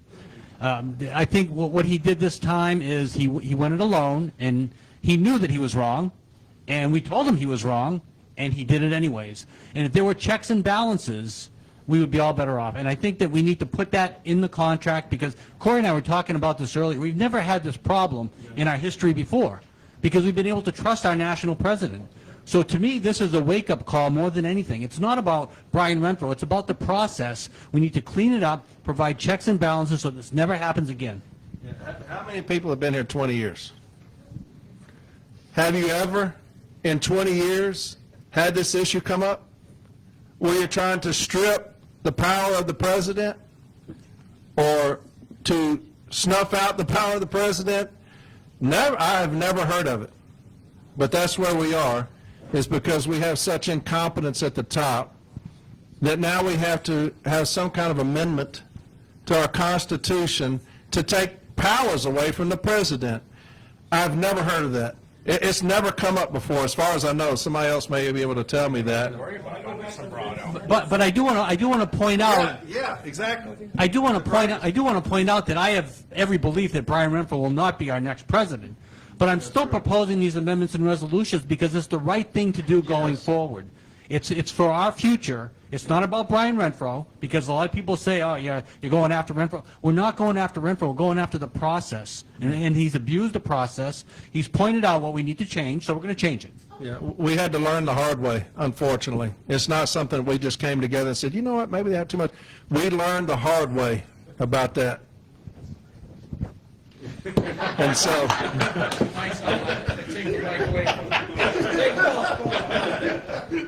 Is this thing on? I feel like the rap session in Minneapolis.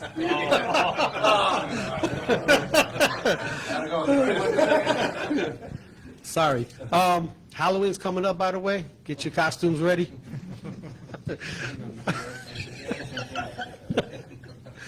We'll see. It's kind of ironic, but so how do you put in your Constitution that if the members vote down the contract, you can't just implement it anyway? Like what language, like what article does that come under? You know what I mean? So I can let you review my amendment. You got one for that? Yeah, we did, yeah. It's in there. But I guess what I'm saying is, you can't think of every, whatever. The most important thing we do is to make sure we elect the right people, right? The other thing I think we do need to look at the Constitution in a lot of different areas. And so one thing we're going to do, my campaign, we're going to send out all of the different resolutions. I've been going around to a lot of the state conventions and a lot of the branches, and even individual carriers are coming up with all these different ideas, possible amendments to the Constitution. And normally when we go to the national convention, it's like, we have a good time networking and there's good training, but we're not doing a lot of constitutional stuff. But I think that this convention in 2026, we've been doing a lot of constitutional stuff. Yeah. And I think that all of the branches and delegates being prepared ahead of time to have these discussions about some of the changes we like to see in the Constitution would be helpful, not only for 2026, but going forward and making ourselves a stronger union. Sometimes, things happen that, come up and they didn't come up before, but now it gives us an opportunity to look at that constitutional language and try to improve upon it and make it better, and also involve all of the people around the country that have a lot of great ideas in that process. So I think that's a winner for the NALC. I think that's a winner for all of us. I'll touch on that. What do you do when you make a constitutional amendment and you put it in front of a president who does not follow the Constitution? Because we have a president now that refuses to go by the Constitution. So we can put 1 million resolutions in there to get voted on. But if you have a president who shirks the responsibilities he has as far as following the Constitution, and some on the executive council do the same, what do you do then? We can make all the constitutional amendments we want to. But when you have a tainted executive council, like we have now, that will agree to go against the very Constitution that they swore to uphold, what do? You fire the shit out of them. And that's what I'm saying. That's the reason when the CLC takes over, you'll have a slate of people with integrity that will go by the Constitution, that will not put the president or any position of power over the city letter carrier. The city letter carrier, that's the only checks and balances we have. It's the Constitution. And you've got a president who will look at that and piss on it. And that's where we are, brother. Just like this TA. What did he do? I'm going to start sending out surveys. Where in the fuck is that in the Constitution? I'm going to send out surveys and get people to tell me what they like and don't like. Brother, we voted on that. We didn't like none of it. And so we voted it down historically. And you're going to say, well, what parts did you like? It doesn't work like that. It doesn't work like that. We voted it down. We want you to go fight for us. Whether we got the same shit that we voted down or not, fight for me as a city letter carrier. That's all I want, is to fight. Just fight. As my agent, fight for me. You lose, brother, I'll pick you up. I got your back. But when you stab me in the back like he's done, no time. I don't care. He can be on social media every day from now until he gets his ass voted out. Tell me everything he's going to do for me. You've lost me, brother, when you did that to me and my people. But the Constitution Amendment's fantastic. But you got a president who refuses to go by the Constitution. So now what? My turn. Hi, this is for both Mike and Corey. Hi, guys. Love you both. I'm just gotta say. I mean, I love you all. There we go. I'll sit over here. This is a loaded question because this has to do with the 12-and-a-half-hour or the 12-hour rule. Going over the 12-hour rule. I see both sides of that equation. I see people's arguments who want to work more than 12 and get paid that double time and a half. Yeah. My husband's one of them. Yeah. He would volunteer in a heartbeat. And I see the other side too, because people were filing their grievances on it and whatnot. But I'm one of those carriers that's ate and skate. Yeah. I don't want the overtime. He can make all the money so he can take me to Iceland. It's all good, right? But here's the problem with what's going on with that 12-and-a-half-hour or 12-hour rule, being able to go over there and get that double time and a half. We can volunteer, right? We can volunteer. Yeah. But they're not required to take those volunteers. I've got people being mandated while there's somebody over here saying, hey, work me, work me. Miraculously, we can no longer work over 12 hours a day, when before we were working 14 hours a day. So my question basically is, what are we going to do to fix that problem? If we've got people who are willing to volunteer to work that overtime, there should not be anybody working mandatory overtime. Hold on, I'm going to jump in real quick before Corey gets in. The issue, I think I said this before today, the issue in Article 8 is mandatory overtime. And so that's a good point that, management, instead of paying us double time and a half, they can still, use mandatory overtime for someone who just wants to work 8 hours. We negotiated that language. And that's because we focused on the wrong things in Article 8 when we quote, fixed Article 8. The mandatory overtime is not as complicated as some people would make you think. First of all, the rural carriers already have it in their contract. You can't be mandated off assignment or on an NS day on another route. That's your route. I mean, there's a logic to day after the holiday or something like that where you have an increased volume or it's just an anomaly where you might be required to work extra time on your own assignment.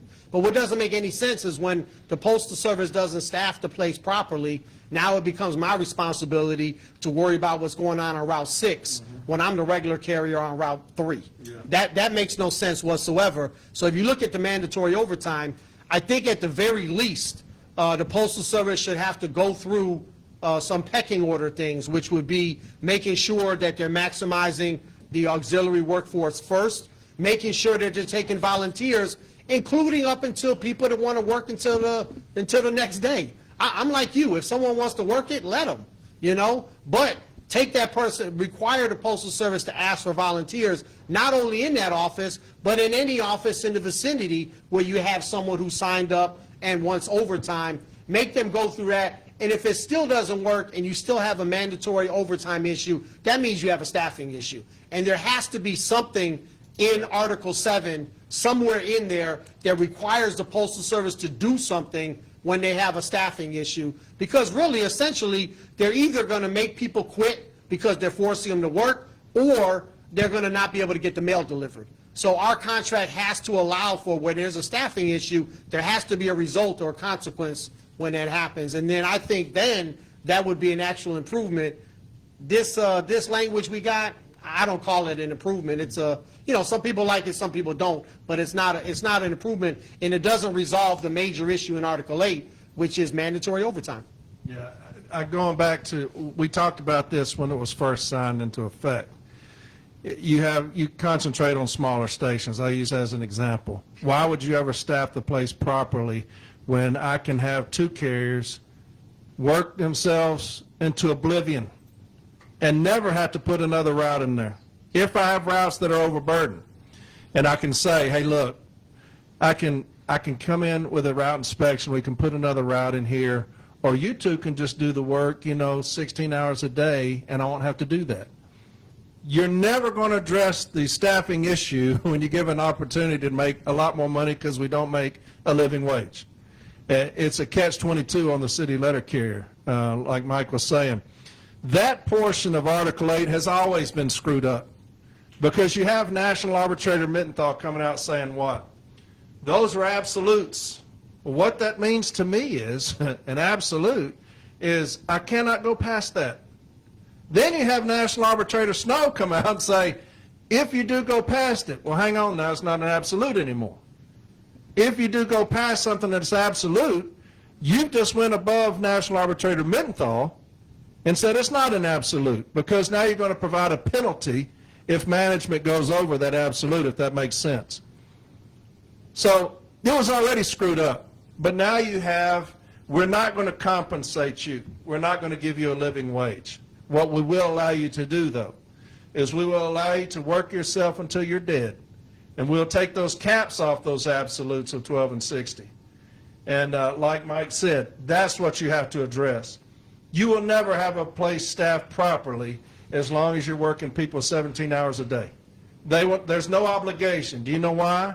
Because a body is a lot of money, because a city letter carrier position, you're talking about benefits, annual leave, sick leave, health insurance. Back pay, yeah. That's money. So they would rather work me to death than providing another body, because that's a lot more money. And so those are the problems. You have a leader that does not think of those things when he signs things into effect. Then you took away our right to grieve that. And so it's so messed up. It's so messed up that where do you go? It's like you have to just break it back down to the bare bones of it and start over, because all that's messed up, if I'm making sense. It's just a perfect storm of incompetence on their side and ours. What do?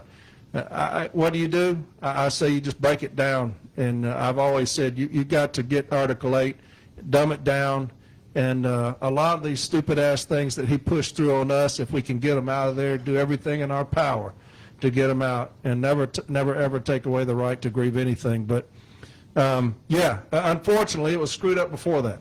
Menthol, what he said, Snow, what he comes out and contradicts that, and then now you have this. But probably didn't answer your question, probably a lot more confused now than when I started. But it was a mess. It was a mess to begin with, and it's a mess now.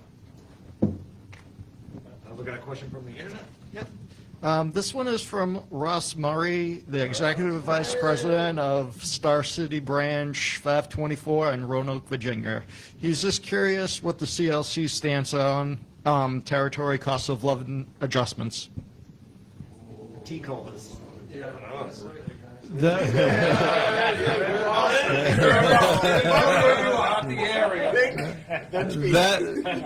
That is definitely something we'll think about.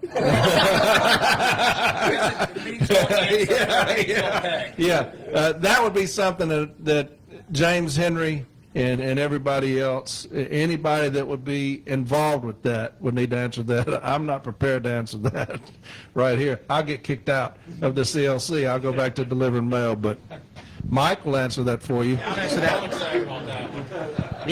that. Last time I was here in Boston, that was one of the questions they asked me. And so the answer I gave now, the answer I'll give right now is obviously the members of the union set the bargaining goals, and we have a convention every 2 years, and the members of the union speak. Last time we had the convention in Boston, it was a close vote on that. It really was close. I didn't know which way it was going to go. So whichever way the members of the union want to do it, that's what the president of the union has to advocate for when you get into collective bargaining. But I'll tell you this, when you're in collective bargaining, or when you're advocating for the members of the union, you have to make sure that you're serving all of the members of the union. And so if we were to say a member is a member, a letter carrier is a letter carrier, we should all make the same. That is a reasonable position if our union wants to take that position. But that just means that our pay has to be high enough so that all of our people can live a decent living. Here in Boston, in the Florida Keys and San Francisco and all over the country, if we're going to have the same pay, then we have to negotiate a contract reflective of that. The pay has to be high enough for everyone to live. If we're going to say, no, we want to negotiate pay that's different, or try to change the law, well, there'll be a territorial amount added in that the Postal Service have to pay based on where you're living at, then that would change the bargaining strategy. Because then you can bargain for this amount, and the people in the high cost of living areas would get an extra amount. So to me, it doesn't matter what the members of the union want to do. I work, if I'm the president of the union, I work for you guys as the members of the union, but I guarantee you that we're not going to negotiate a contract that doesn't work for every single one of our letter carriers out there all around the country. That means Mike's far. Thank you guys for all coming out. Alexis Padilla, I'm from Branch 704, Tucson, Arizona. I have a question. I came for officer training, so I have a quick question, and whoever would like to answer it. But I think part of the workroom environment and management, how they behave, is a lot of it is the non-compliance issues with grievances, settlements. What would be your guys' way of fixing that, or strategy? What would you guys pin on that? To the non-compliance? Yes, sir. Yeah, first off, we got to quit killing ourselves with the things that we do, talking about Barner. You cannot take away the very first step of noncompliance, which is cease and desist. To me, that's got to come back. I know people probably don't think that that means much, but it does. It means much to arbitrators. We've got arbitrators' decisions when they talk about shall comply and will comply that say that's not a mandate. A cease and desist is a mandate. It's a mandate to stop and to not do it any longer. And it's contractual. And for some reason, I don't get it. Barner has bought into this Lloyd position that we weaponize it. And if anybody listens to me, I've talked about this a million times. But you have to quit selling us out like we have done through the things that we sign. You got to quit doing that if you want to address noncompliance. Another thing is you got to get rid of this backlog of grievances. We've got to start afresh. And however you got to do that, either activate as many B teams as you can and go into arbitration. But I always go back to what Arbitrator Roberts told me a long time ago when we was in arbitration in Lake Charles. We was finished with our closing arguments, and Arbitrator Roberts looked at labor and told them that they were going to lose. And we hadn't even packed our shit up yet. And he said, there is a number. There is a number that will bring you into compliance. We just hadn't got there yet. That's what you do. You got to understand the steps. You got to bring back the cease and desist. I will never go into any meeting with management at any level and tell my people we're not going to do cease and desist any longer. Completely foolish and asinine. You got to get these grievances under control, these backlog of grievances. That's an easy fix. I know it sounds insurmountable, but you go to national arbitration and have them abide by the DRT memo. But yeah, I agree with you 100%. Management understands there's no repercussion any longer. There's no repercussion for a toxic working environment. Say you file a grievance against me. I'm a manager. And it's for a toxic working environment. And I know that that thing's going to sit somewhere for 9 months. I don't care. Why would I care about that? Discipline. People are just now hearing about letter warnings from a year ago. What is that? You talking about noncompliance. We're selling things for $250 for failure to meet. I'm not going to meet because I know that it's going to take 10 months to hear the grievance that you just filed. It's an epidemic of incompetence on our union leadership, how they let that get to that level. You know, brother, I hope I'm answering the question good for you, but to me, we have to take back over our grievance procedure. It's ours. We file the grievance, we move the grievance. Management has sabotaged that and left us sitting in the corner. And they make fun of us. And the toxic working environment is directly related to that. I agree with you, my brother, that management knows there's no repercussion. What are you going to do to me? Y'all can't even hear grievances. And what you'll do now, what you'll see, and this is off topic, but you'll see these C teams, Mike and I talked about it a long time ago on one of my podcasts, is that you'll see these C teams come in here, and if you're getting $250 for a grievance, they will settle those things for probably $50. And then they'll start getting rid of grievances like that, and that's another reason that there's noncompliance. There's no repercussions. There's nothing that we can do because we have neutered ourselves in the grievance procedure. And management has taken full advantage of it. Every time you pick that up, I'm going to keep talking. I'm just making up shit to talk about every time you pick that up. I'm finished. I was going to, never mind. I think that the real answer is that there has to be a real answer. I didn't mean to say it like that, but the answer is accountability on the management side, right? But how do we get there? Because we didn't hire these people. We don't tell them what to do. We don't direct them. We don't control them in any way. But somehow you got to get it to the point where it's a condition of employment. You want to be a supervisor. You want to be a manager representing the Postal Service. You have to be willing to manage within the terms of the contract. You have to be. And so what I think what's going on, and Corey mentions there's a number. I think that there is a number, and I think we've done a pretty good job around the country of pushing that number up and up and up. But what we haven't done a good job of is utilizing that as leverage when we go in to negotiate a national contract to say, hey, we need some language, we need some automatic payment. So for example, if they owe you money and it's supposed to be paid by a certain date, it doubles. If they don't pay you by that date, it doubles, right?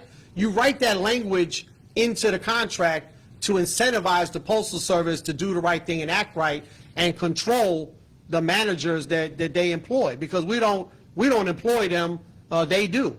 And right now, there's no consequence whatsoever whether they follow the contract or they don't follow the contract, whether they adhere to some settlement that they entered into or they didn't adhere to the settlement.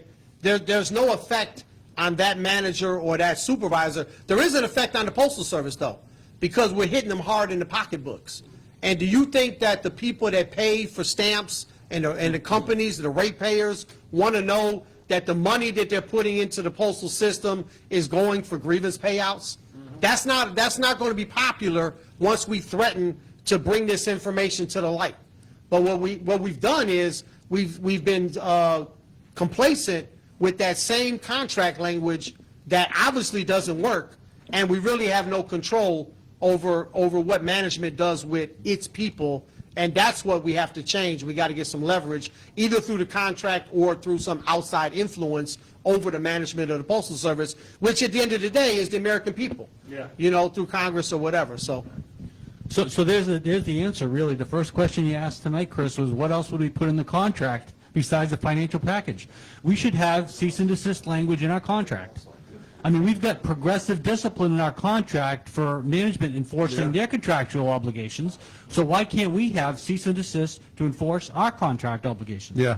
It's only fair. Yeah, I mean, they have increased remedies that they can seek for noncompliance from us with progressive discipline. They should expect the same. Really, all we have is language in Article 41, a sentence. You know, that addresses what you'll do, yeah. And so, yeah, if you lose $250,000 as a city letter carrier, what are they going to do to you? They will fire you on the spot. A supervisor lose that? Not a word. Not a word. Why is that? I talk all the time about the double standard of it all. Well, where do we bring that out at? How about interest arbitration? How about a good selling point for us? And show the arbitrator, this is what we're dealing with. You're going to tell me that you can't pay me a living wage. And you got managers or supervisors out there, you could have an entire station sell stamps 24 hours a day, 365 days a year, and wouldn't make up for everything that they lose through noncompliance, through violating our contract. That's a story that needs to be told, to me. But yeah, I had a case in Nashville, a postmaster on a route count inspection. They come in, and the data showed, it was my biggest station in Nashville, data showed that they were going to take out 3 routes. He goes walking through the station, gloating about how they're going to take out 6. And so that was intentional, what he did. It cost $1 million after it was all said and done. $1 million. There's $500,000 in the grievance, and then the overtime violations that were caused by that were another $500,000. Do you think that they got rid of that postmaster? No. No. Why is that? Those things, like Mike said, those are the things that need to come out. $1 million. Why? Because you're stingy, you're greedy, you're a thief. And who knows? I know because I was the advocate. Y'all know because I just told you. Why does the public not know? You think they'd be furious about some shit like that? You're going to talk about all the time you're raising my stamps because y'all are broke, and you got some incompetent bastard in there taking 6 routes out when you should take out 3? Not you, brother. I was pointing right in between y'all at that wall right there. Yeah. But, it's deep what you asked, brother. It's deep what you asked. It's a great question, but that's one of the things that need to come to light. I'm sick and tired of hearing how broke these bastards are, and you do things, you're not too concerned about being broke, or you'd fix it yourself. It wouldn't take an interest arbitration. It wouldn't take something an arbitrator had to put in there if you're that damn worried about being broke. You got management stealing from us every day on non-compliance. We're not too damn broke because they're still working there. If we were that damn broke, they'd be fired. So I don't want to hear any story about how broke you are, because I've got incompetence running wild on management's side. Through non-compliance, blatant non-compliance. If I filed the same grievance 30, 40, 50 times on the same damn issue and you're still doing it, you're not concerned as a postal service about the welfare of where we are. Because the same fool is still doing it, and you hadn't fired him. So don't come to me in interest arbitration and with this bleeding shit. You heard your president come out and say, after 700 days, hey, they're broken there, man. They are broke. I can't do anything for you because they're broke. Bullshit. You should have told them you motherfuckers are broke because you can't comply with a simple contract. That's why you're broke. Fix that and then come to me about being broke. Fix y'all's problems and then come to me. Until then, I'm not hearing it. We're going to arbitration. I've gotten way off the topic, didn't I? I'm all over the place now. But it's the same old. We've been dealing with this shit for years and years and years. Rudy, how long has it been since you've been doing this? Non-compliance been an issue since you first started. When I first started. Over and over. What's up? And we're supposed to take the blame for that? We do take the blame because we got pissed on in our TA. We were the ones to blame for their incompetence. How is that possible? How is it possible? We are the ones who do the work every damn day on the workroom floor. We're the only ones that work. Those fat bastards sitting in a chair all day don't do shit except teleconferences and violating the contract. And we're the one, and eating Funyuns all damn day. And we are the ones who reap that whirlwind. We are.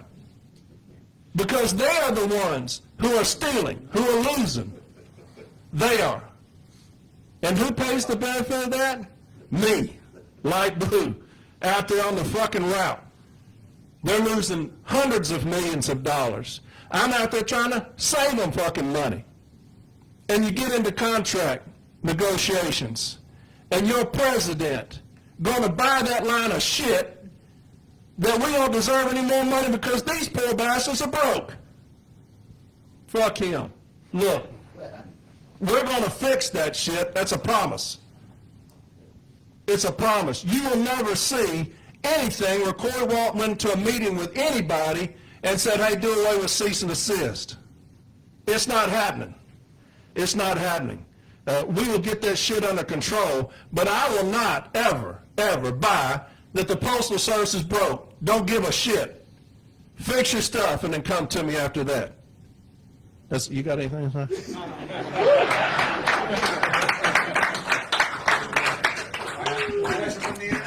All right, this one is from Demias Podorsky and out of Royal Oaks Branch, Michigan, 3126. What will you do if management rubber stamps grievances denied and labor charges are filed? Then the Conservative Labor Board agrees management did not bargain in good faith, but revert it back to the grievance system. Yeah, the NLRB almost always defers a labor charge back to the grievance procedure, and it just goes, So you look at the example of during the pandemic, and we say, well, where's our hazard pay? They say, well, no, you guys got a collective bargaining agreement. You bargain for your wages. The contract has to work. It has to work, and the grievance procedure has to work in this example, because you're looking for outside entities to save us when we're not doing the work ourselves to fix our own problems. We want Congress to pass a bill, the Retirement Fairness Act, to give us, credit for our non-career time, and then we negotiate a damn contract with the Postal Service that codifies the non-career time. And it's the same thing with the grievance process. That's why it has to work. We went through the last round of negotiations, and we took the very same Article 15 language is not working, the very same dispute resolution memorandums that are in the contract in the JCAM, and we just rolled them over. We rolled over the same language that we knew for a fact did not work, and that's on us. Yeah. That's on us, and the NLRB ain't going to save us when we ourselves are not fixing our own problems. So that's what I would say about that. It's perfect. We got to fix our own If it was problems. perfect, you ain't got to say nothing. I'm going to add my little spiel to it. I'm going to put some freight arbitration on that bitch.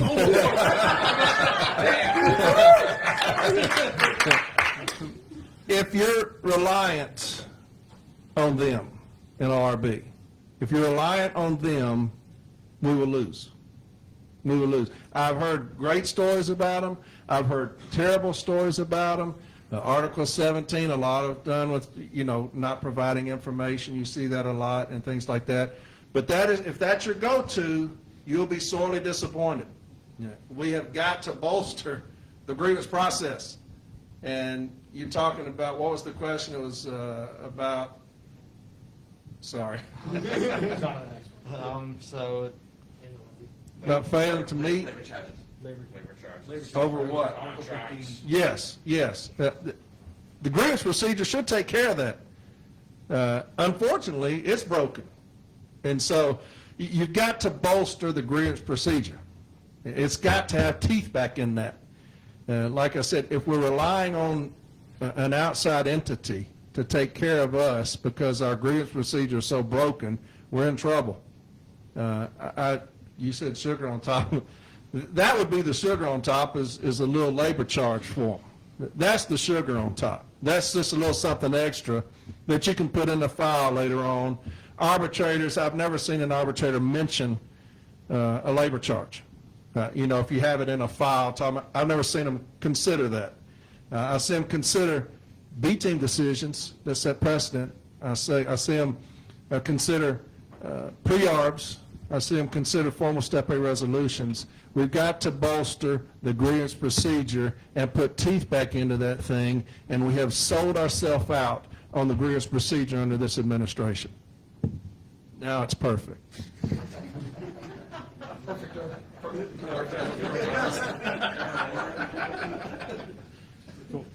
Yeah, I'm Chris from Logan, Utah, branch 970. This question comes from one of my stewards. Will we be getting better communication during this round of negotiations? And will we be getting updates throughout the process? Cannot guarantee that because Renfro starts the process. Right. And so I think that he's trying to get out there now. You see a lot on social media, like I said earlier, about the executive council, a lot of pictures of him sitting there looking like he's doing something. And then you got these rank and file committees, good idea. And so you're going to see a lot of that because he knows he's in danger of losing his job. It's too late. He's going to lose his damn job. But that is a promise from me to you, and whoever answered that question. When the CLC takes over, you will see transparency throughout the entire process. That is a promise. And if that does not happen, I'll go back to carrying mail, all right? Because I think that the city letter carrier is the most important thing to this union. They need to be in the know. They need to know what's going on. I've already said every Tuesday or Thursday I'm going to do a Zoom telling y'all exactly what I've done, probably use y'all's format. Come on with y'all. Thank you. You heard it here on the feed. I'm telling you now, I'll do that. I'll use y'all. Transparency. The carriers want and need transparency as far as what's going on. You don't have to tell me the game plan. You don't have to tell me who's involved. Give me some transparency about where we're at, what we're doing. Sombrado did that. Sombrado did it. Why do we not? You know why you didn't have it last time? Because he was fucking us over for 700 days. Got to hold your cards close. That's what they keep saying. Yeah. So, when you're doing us that way for 700 days, you damn sure don't want to be transparent about it. You just made false promise after false promise after false promise about what's going on, knowing exactly what you're going to do to us, and then you did it. Once you felt like you starved us enough that we would take anything, it's just that the movement had happened while you were asleep. And we stood up, and you felt that, the full weight of that. And he will feel the full weight of that next year when we vote his ass out. But yeah, you'll have transparency, I promise you that, but I can't guarantee anything in February because this clown's going to be doing it then. So I think we're probably going to get a little bit better communication this time. Probably not to the extent we're looking for. I like the way that Sean O'Brien, that's the president of the Teamsters, right? I love the way he did the negotiating with the Teamsters last time, with UPS last time. They made a list. They had a list. They were like, here's the things that we need to accomplish. And then they started like checking off the list, and he'd give regular updates, video updates. Hey, we got this, but we're still holding out until we get this. And as soon as we get all the things that are on our list, then we're good. Up until that time, we don't have a contract, and here's what we're going to do. If they would go on strike, we would take it to an arbitrator. But I like that type of style where you set out your bargaining goals from the beginning. You let the Postal Service know, hey, you can either work with us to accomplish these bargaining goals, or we're going to take our case to interest arbitration where we have a good chance to win those things. But the other thing that I think is going to help us in this round is the resolutions that did pass at the 2024 convention here in Boston. I think there's some accountability in there. I hope that there's some accountability in there where the president, even if he doesn't believe in it, is going to be obligated to provide updates and communication to the members, at least just based on, what those resolutions say. But that hasn't happened yet. That did not happen last time. We went to the convention in August, and there were supposed to be updates in September and October, and those updates did not happen the way they were supposed to per the resolutions that passed at the National Convention. So that's yet to be seen. But we do have a method, at least, to hold the president accountable. And I 100% agree that transparency gives us more leverage. You let the employer know that, hey, you're either going to work with us, or I'm going to go back and tell these letter carriers the bullshit that you're slinging in this room is not going to be a secret. I'm going to tell them everything that you tell me. And if you think that they're not worth nothing, if you think they're only worth $20 an hour, I'm going to go tell them. So you sure that's your best offer? You sure that's as high as you can go? Because I'm going to tell them, the American public, Congress, and everybody else, what you're bringing to the table here. That helps us in negotiations. I think I can make one promise. I'll have to ask Corey, but when the CLC is in power, you're not going to want updates on the 700th day because you're not going to be. No. At the 700th day, you won't be looking for updates. Yeah, James Henry's already said 150 days we're setting a date for arbitration. 150 days. That's the maximum. We're setting a date. We're not going to do this any longer. I remember last year, they were talking about 300-some days. People were like, it always takes 300-some days. Everyone's 300-some days. Give them a break. Then it got into 700, and they couldn't make excuses anymore. Yeah, soon. Yeah. I'm expecting one right now. We locked ourselves in a room. We're not coming out until a contract 400 days later. What the fuck? But, yes. You've got to have the things that are necessary. And those things that are necessary, you bullet point that. These are the things that we must have. What are those? If management at any time says, I cannot do that, like James Henry has said multiple times, we are going to arbitration. It's that important. It's that important. Unfortunately, you had last time, like I said, somebody saying, we're going to have an all-career workforce, it's going to be a non-starter. Well, to me, when they say non-starter, that means if you go in there and they say they're not going to do it, you don't start. You say, we're going to arbitration. To me, I'm just a Southern boy. I don't know a whole lot. I'm not the sharpest knife in the drawer. But non-starter means just that. And you told the entire country it's going to be a non-starter, and then you came out and screwed us over anyway. That will not happen with James Henry and the CLC. He's already said that. You will have those things. All-career workforce is imperative to me. To me, the CCA, you've got to protect them at all costs. And to me, that's doing away with the CCA classification. You've got to have an all-career workforce. If you go in there, and on day 2, they say, we're not doing it, we already know where we're going. I don't have to wait 700 days to finally figure out. It's 150 days, and we're going to arbitration. James Henry's saying that. I say that. We're not going to do this any longer. You're hurting Light Blue. You hurt us when you do what you did. You hurt my people. And I will never forgive you for that. I will never forgive anybody for intentionally hurting my people. And he did. And I'll make sure his sorry lying ass is voted out next year for what he's done to me and my people in Light Blue. But you got 150 days. You already know when you're going in there what you're going to ask for. You've already done that work.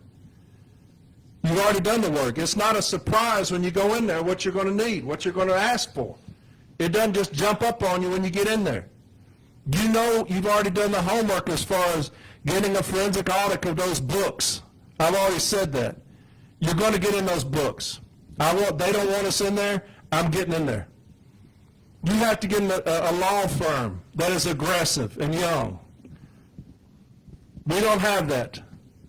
You've got to get a law firm that understands the fight of it, that will come in and want to fight. If he had a good law firm this last time when the TA was voted down, you would never see what happened happen. A law firm would have stepped in and said, hey, do not. Do not. The people have spoken. Do not do what you're fixing to do. Any competent law firm would have done that. And so, like James Henry's always said, 150 days, you got 150 days to make your case. After that, we're going to arbitration. You will not see the same shit that you've been seeing however many long TAs or whatever years ago, 300, 300, 300, 700. You're not going to see that any longer, not with the CLC. Yep. This one is from Harmon Badwell of Branch 34 in Boston. They're on the hallway. Went through my first route inspection. It seems management just bullies carriers into going faster by doing aggressive street observations by using 50 managers. How would the COC or Mike Caref change the inspection process to benefit the city letter carrier? Well, here's the thing about a joint process. If you're going to try to sell a joint process to me, management always wanted to benefit them. We will always want it to benefit us. If you're going to sell me on that, it's going to be something where the carriers will come out on top, and it will not be, if I'm going to sign anything that says you're going to take away the right to grieve, you're going to have to sell the shit out of that to me, where my people are protected. We did not do that under in the last TRAP. The greatest catastrophe that's ever happened to a carrier is 1983. I had somebody text me this morning saying, hey, we're doing 6-day count, and they told us that we got 22 minutes to load. They're putting us on street waiting time after 22 minutes. Street waiting time after 22 minutes. Now, where'd they get 22 minutes from? 1983. And so, you know, you have to be competent. You have to be competent initially when you get into those, if you're going to do a joint process. You will definitely not do that alone. You will call together some of the most advanced 6-day count people that you know, and they will work on that with you. But Article 2, Section 2 of the M39 is Section 2 of the M39. It's lasted a long, long time, you know, and if done properly, it works. But it will all depend on Paul Boulanger as the Director of Education to make sure that the workroom floor is educated. You know what we do a terrible job of? Communicating. Communicating. Communicating. If you know that there's going to be a 6-day count and they say, hey, we're coming into Belmead Station, my station, we're coming into y'all's station in 3 weeks. You know what we don't do? Educate. Oh, I do. But I immediately start educating my people on what to do in the office, what to do on the street, how to save minutes. I've done 50 episodes just trying to protect our routes on from 8 arbitration, saving minutes. And so management is going to be management. And anything that you do, they will fuck it up. Whether it's 6-day count, a joint process, whatever, we have got to be a strong, educated workforce. If you're a strong, educated workforce, you do not have to worry about what management does. You can find time that they steal, all of those things.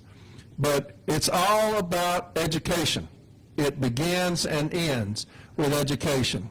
You cannot educate enough. That is one of James Henry's main things. That's the reason he is bringing back the Director of Education, Paul Boulanger, is because education is numero uno. An educated workforce is a devastating thing. I say that over and over again. So you got to educate your people, my brother. You got to educate your people. If you come into any agreement, joint process, to me, it's got to benefit the city letter carrier. And if it does not, we'll just stick with Section 2 of the M39. We'll see how then, because I can grieve that. I can grieve that. And so you want to fuck it up? We'll grieve it. And we'll give my carriers paid some money. You know, the first part of that question actually talked about bullying. And guess what that is? That's a joint statement violation. So I didn't get a chance to answer that question because it was Corey and Mike that were asked that question. But for the joint statement violations, we're letting things get out of hand before they get to actual grievances. When someone being confronted over office time, over street time, over fixed office time, 1 hour load time, all of these are violations of the joint statement. And we're not catching that. We're normalizing the abuse of our carriers. So when we get to the inspection process, we're thinking to ourselves, well, we got to protect this route inspection. It shouldn't even get to that. These carriers should have protection from disrespect and bullying before it even gets to that. Way before that. Yeah. We're going to make sure that happens. So on any route inspection process, I think the main thing is that there is no street standard for a letter carrier. Never has been, right? And so you have, I think the post office probably wins on the deal because you have far more carriers that are, you know, working quickly versus the ones that are working slowly. But it is what it is. There's no street standard. Whatever the time that regular carrier takes out on that route is whatever that time is. As soon as we start putting any type of parameter or time limit on whatever we're doing out there, we've already lost. We just need to take what is the actual time that the carrier took from the moment they moved to the street to the moment they moved back in the office. That time, whatever that average time ends up being, that's the time that you're gonna use. And then the next thing is the post office, when they use core, what they always do is eliminate a ton of time from the adjustment or from the evaluation. So on the left-hand side of the 1840, you're going to have evaluated times for all of the routes. And then on the right-hand side, you're going to have the adjusted time for all of your routes. And if you add those two times up, they should be the same because all you're doing is moving the territory around. But invariably, you can look at any route adjustment that they do, always there's 8, 10, 12, 20. I saw one recently where they lost 50 hours just in the movement of the territory because they're taking out allied time, travel to, travel from, you know, whatever, playing games with the core. So those two times got to add up. And then I think we got to look at the impact that the route exams are having on the zone there, you know.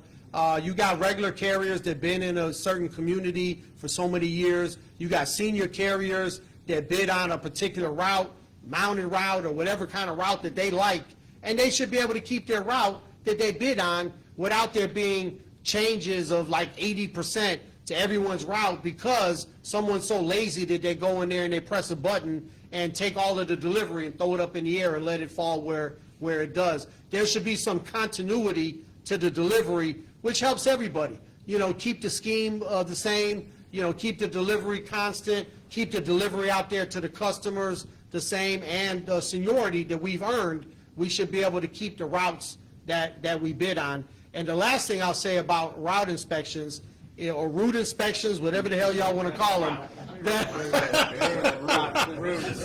the route inspections, is that we changed the language in Article 7.3A.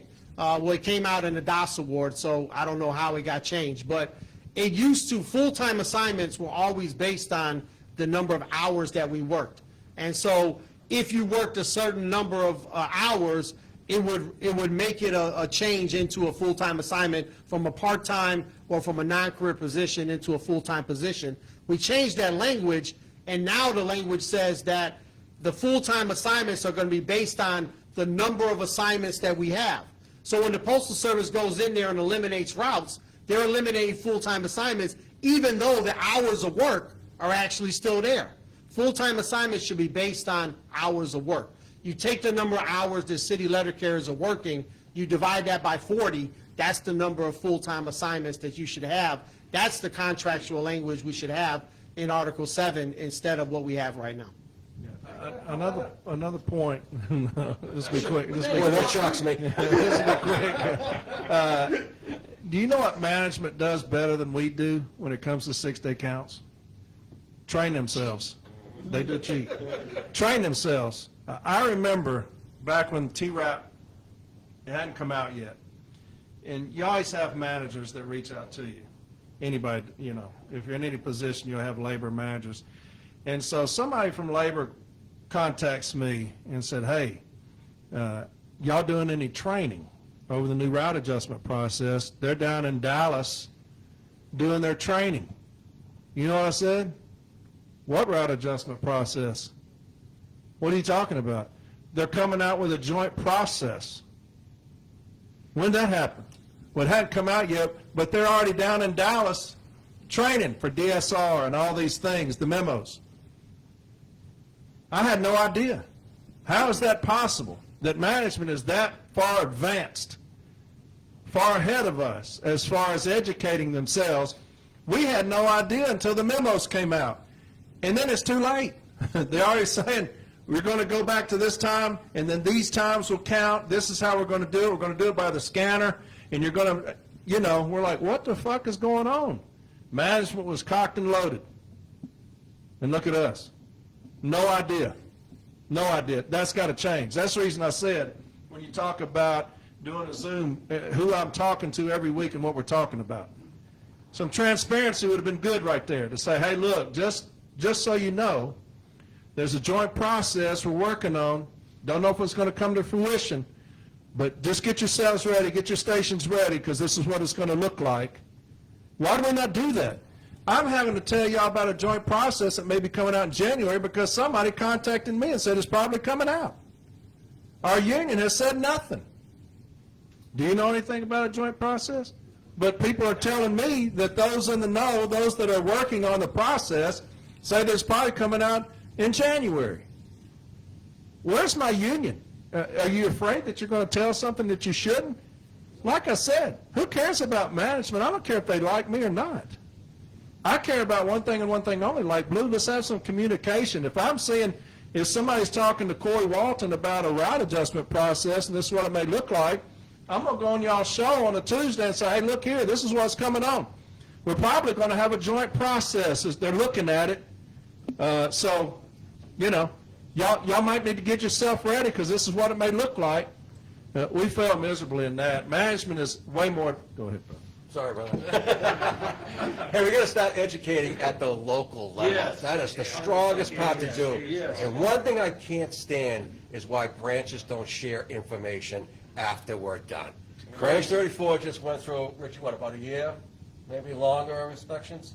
We're 2 years solid. 2 years solid into it. Retiree ended, and I got to jump in afterwards, get it done. Yeah. Now they're going up to 25. We should communicate together what they were doing, what they were attacking, what were their line item, how we add it. It should be happening at us. It shouldn't be such a division that I can't speak to another branch about it. I can't talk. Me and Richie have about a 2.5-hour PowerPoint presentation, and we do on the road, and we will present it to them. Richie Galvin, Branch 34, Route Inspection Team Leader. You touched a nerve, okay? starting with tie wrap.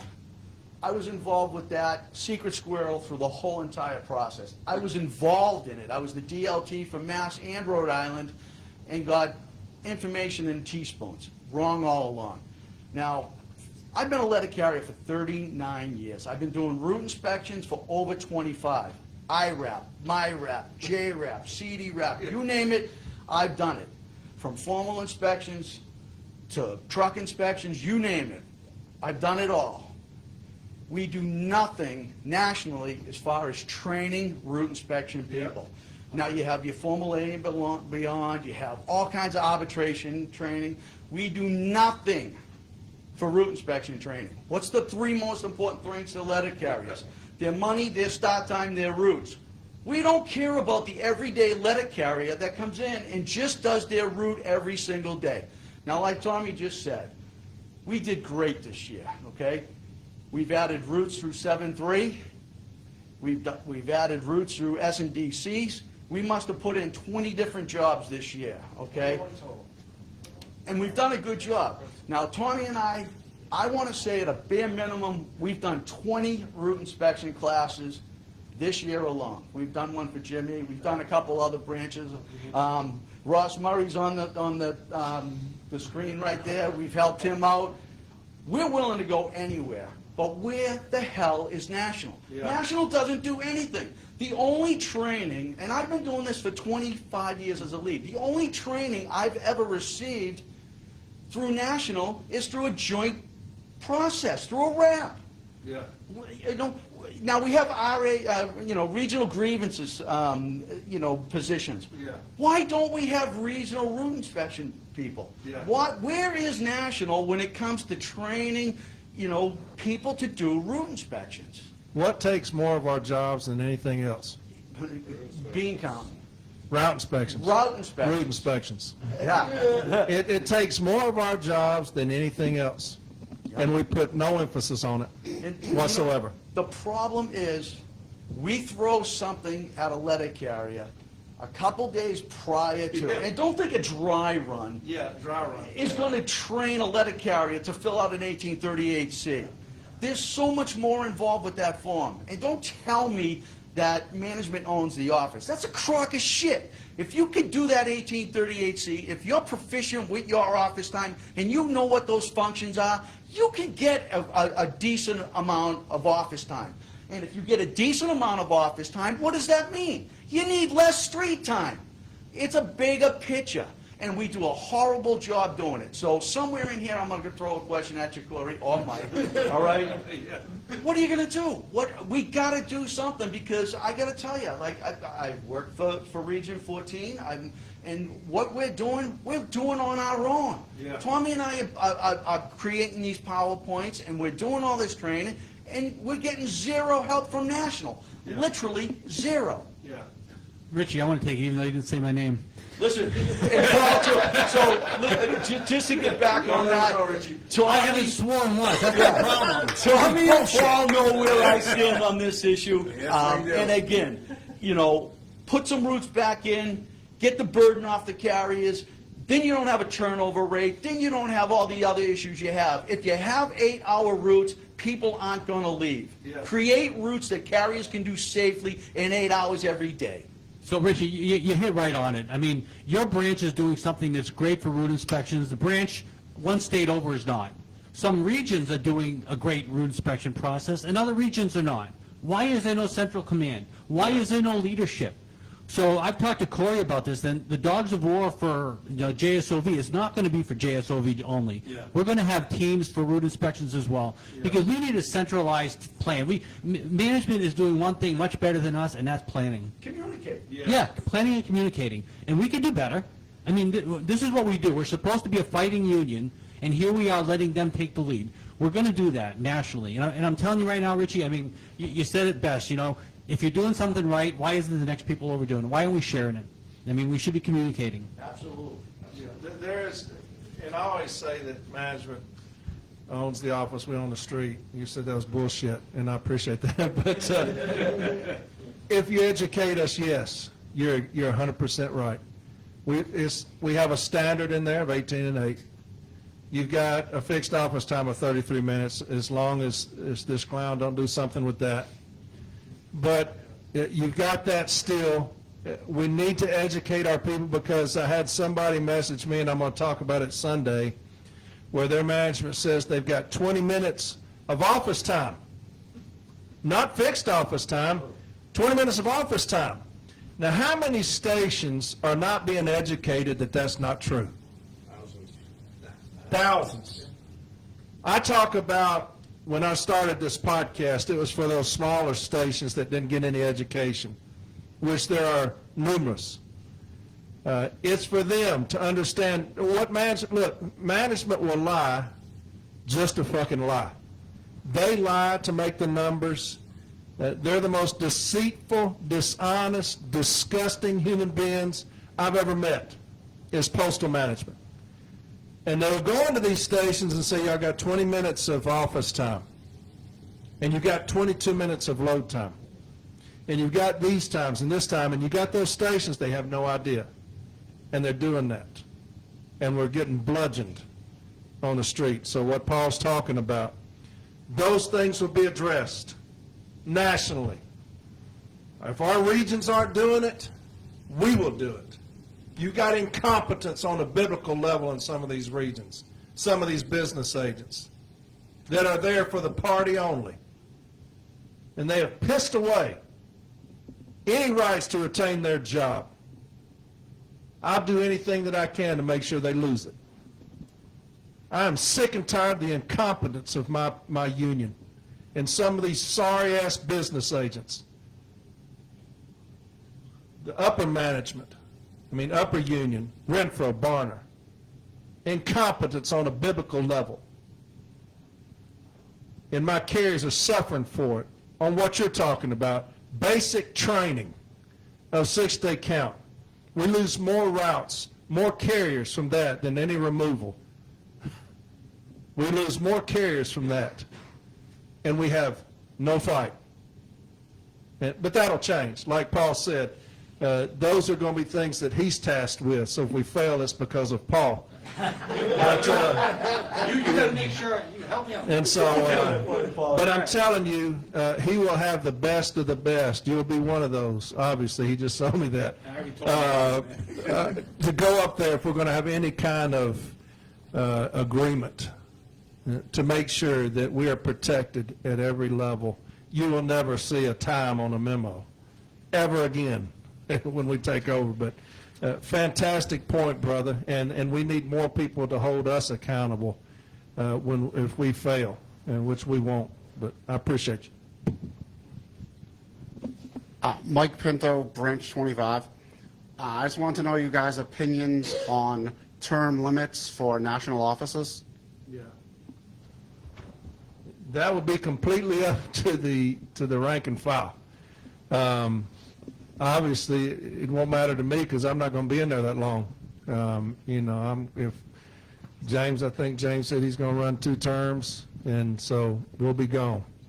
But yeah, I think that what you see, and I'm not going to talk bad about certain individuals, but sometimes what happens is when you get that position and you stay there for 30 years, you are way, way out of touch with the workroom floor.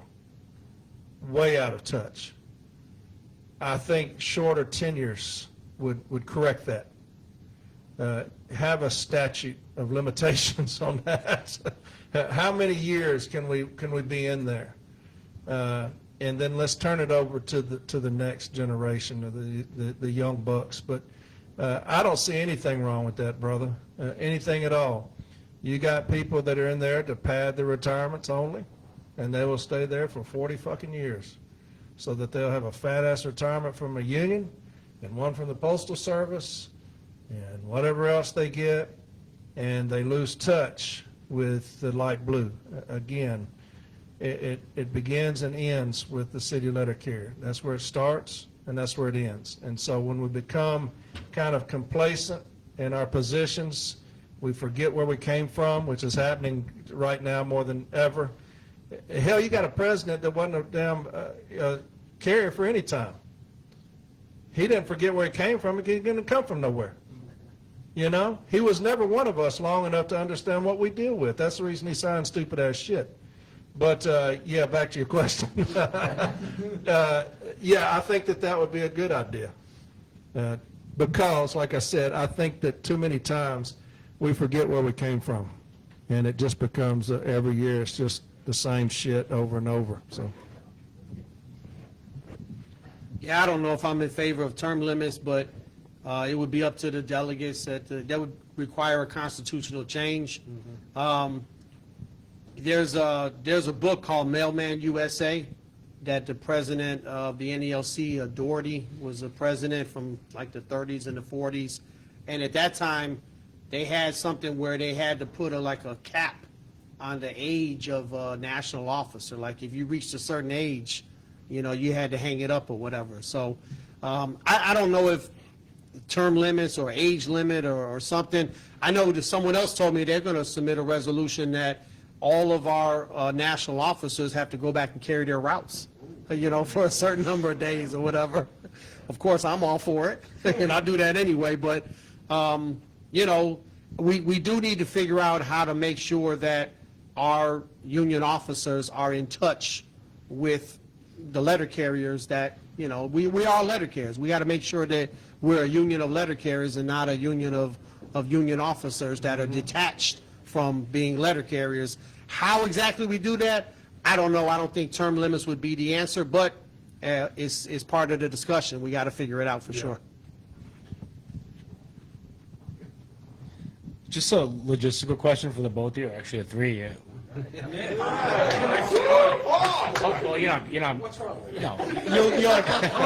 are you guys, you know, it's a big move going national. Are you guys prepared to move to DC basically full time? It's getting away from, you know, you still carry, I believe you still carry some. It's a big move. Are you guys kind of prepared for that? They're going to college. I'll do whatever it takes. I mean, I made that commitment to Corey and to James that whatever they need me to do, I'll do. So, I have no problem. You know, I mean, we paid our bills. I've talked to my wife. She's a clerk, by the way. So you did bury me there a little bit, Corey. But yeah. Okay. But I've already told James that I'm going to be different than whoever else has been up there. I'll be in the office about 2-3 days a week, but I'm going to be in the field. I'm not going to be sitting at a desk 5 damn days. I'm going to be out in the field doing whatever I've got to do. If it's going to labor management meetings with local stewards, that's what I'm going to do. I think that they need to see us. You've always had this mystique of headquarters, of national. You know, you'll see them once a year at regional training. You're like, ooh, look, that's it works at national. You know, it shouldn't be that way. You know. So I'll probably be up there 2 days a week, 3 days a week, if you want to get a hold of me up there. But I'm going to be in the field. I'm not going to be sitting at a damn desk getting fat as fuck. I'm just not going to do it. And so I'm going to be out with my people, and that's what I'm going to do. Hey, Corey, I got a question for you. Yes. Are you willing to commit, if you're elected as the EVP of this union, that you're going to go back and carry your route at least, 1 or 2 weeks out of the year? I'll do it more than 1 day a year. Yeah. I do it for a week. I don't know why you're looking at me. I'll do it more than 1 day. But when I first started my podcast, I said that they needed to go back to work. Yeah. I said that. I have no issue. I think that's important for any candidate to make that I commitment. have no issue delivering my route. If that's what my carriers want me to do, I love my route. I've been doing it, like I said, 33 years. I'm 56 years old, still walking 7.5 miles a day. So I have no issue going back and delivering my route. So, yeah. Greg, to answer your question, when I decided I was running for president, I knew it was going to be a big commitment. You guys know I got a lot of kids and I got a lot going on in Chicago.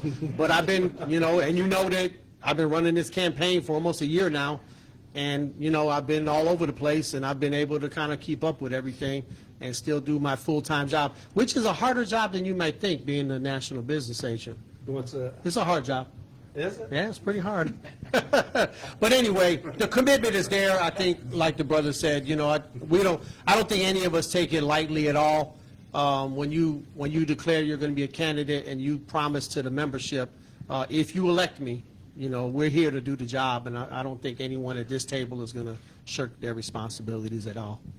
All right, just one thing too. So we're getting close to the end. Like I said, we have the room till 11:45, so don't worry. We have probably a lot of questions on the internet. So if you want, is there any more you want to get through? We'll do like one each and one from there, and then we'll just do closing remarks. And thank you, Bobby, for recording everything. I know, Bobby, we said we'd get you done. Thank you, Bobby, for recording this. All right. Thanks, Bobby. I promised I'd get you out about 20 minutes ago. I'm sorry. All right. I'm sorry, Bobby. If I know she's watching. It's my fault. There you go. All right.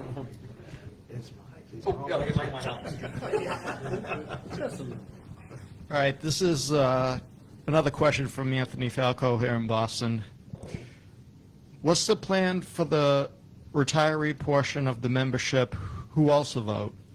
How are you guys going to contact them?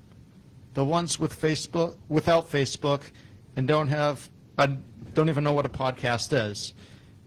What? As far as they're concerned, they may believe in the status quo, and with all the very least 3, maybe 4 different slates could really tip the scales in Redfield's favor. Yeah, that's the benefit of the CLC having a slate. They do have somebody that's going to be over retirees, Pam Donato, and she is extremely aggressive. If anybody knows her, knows that she is an extremely aggressive individual. And so she will definitely be getting out there, is already getting out there, dealing with retirees, talking to them, and it will only ramp up the closer we get. But yeah, Pam Donato will be the director of retirees for the CLC when we take over. And yeah, that's how we're going to handle that. That will be her responsibility, and we'll help her however we need to. And so I'm not concerned about that. She is absolutely amazing. And so again, that's a benefit of having a slate, is I can answer that question because we do have somebody that's going to handle that, Pam Donato.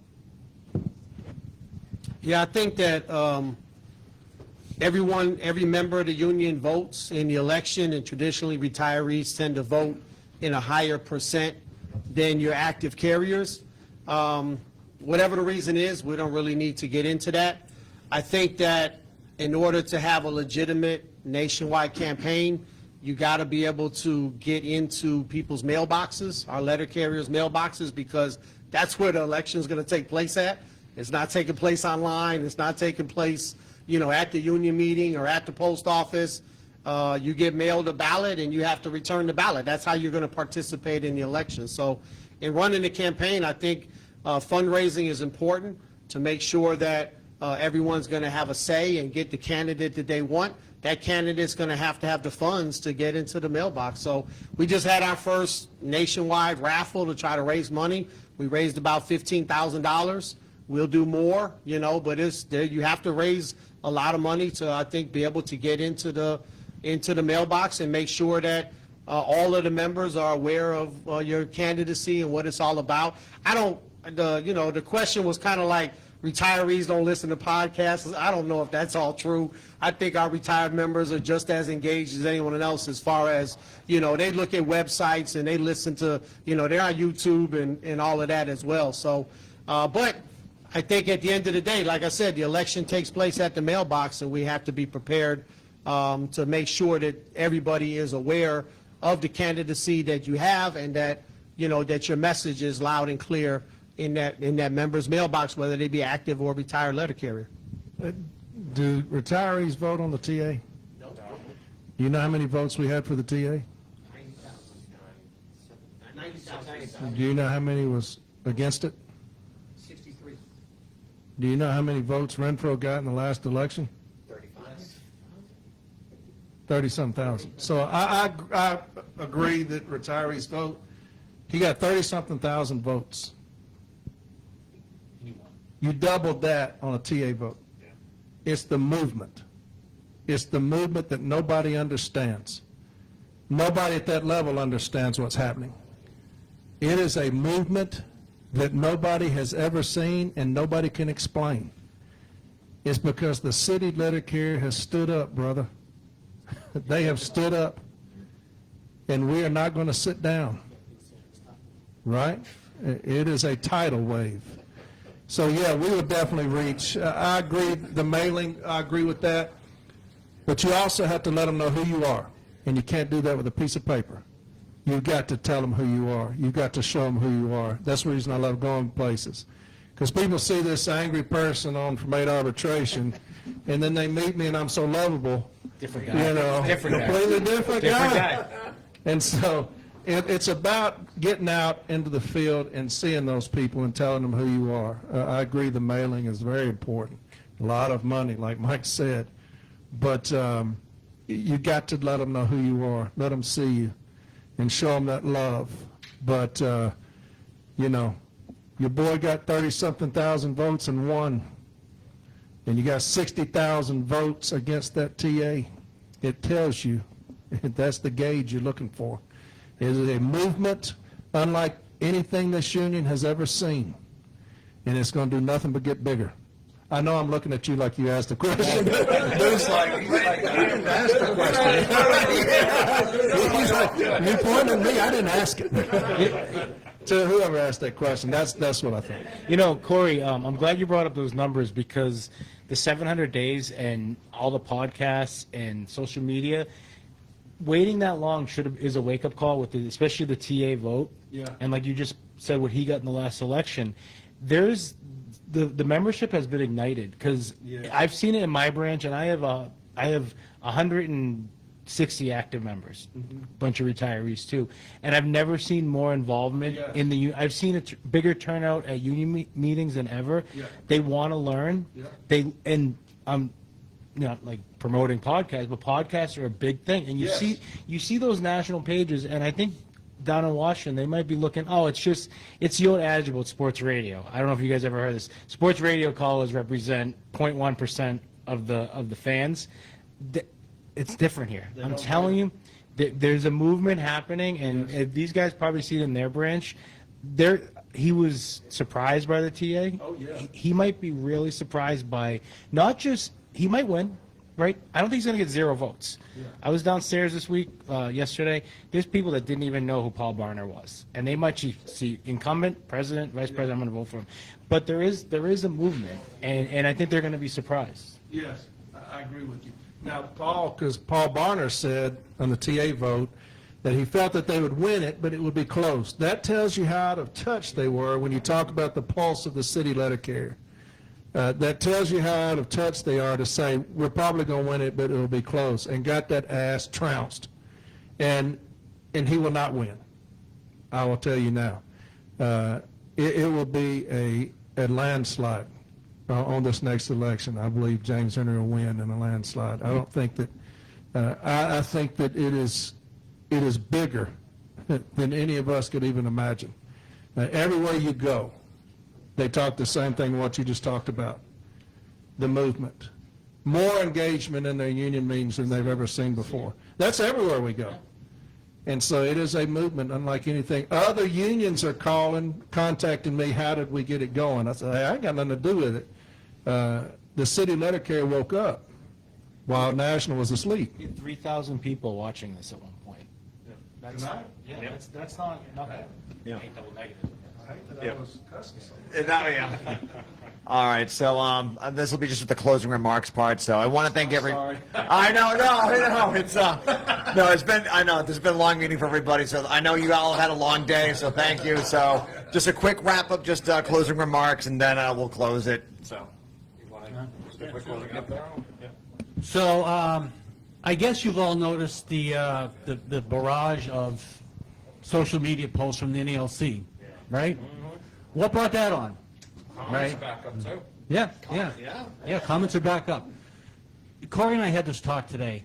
City letter carriers right now are in an abusive relationship with our national union. If you think about it, abusive relationships have cycles, right? There's a normalization cycle where you're made to believe that you're not important. You have to listen to the person who's controlling you, which is what we've been doing with this tentative agreement. Then you reach the actual acts of aggression, where at COPs, people are told to sit down, you're not important. People are called bitches. We get a tentative agreement that we didn't support. And then you get what's happening right now, which is the flowers, the boxes of chocolates. I'm not the kind of person you thought I was, right? what happens in an abusive relationship every time? The person gets abused again. So I don't want people to fall for what you're seeing on social media right now.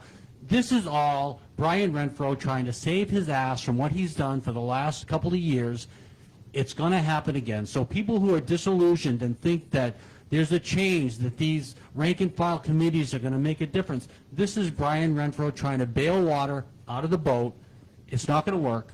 So I just want people to understand that this is a cycle, and I don't want people to get hurt by this again. I mean, we've had enough. It's time for a change. The CLC is going to fix this. Hey, I'm going to jump in. Sorry, Corey. I'm going to let them finish it up on their last. I just actually want to thank all you guys for inviting me here. This is pretty cool. And I got to tell you, sitting up here with these guys, every single one of them care about you guys, and they love every one of you. And they're here on their own time, some of them on their own dime, to help us out. And I really appreciate you guys coming up. I do want to give a plug out on October 15th. Corey's coming up with James Henry to Branch 34's union meeting. Feel free. Any other branches are more than welcome in the area if you can get there. I'm coming too, Tom. You're always there. I'm going to have to swear more. This is just getting out of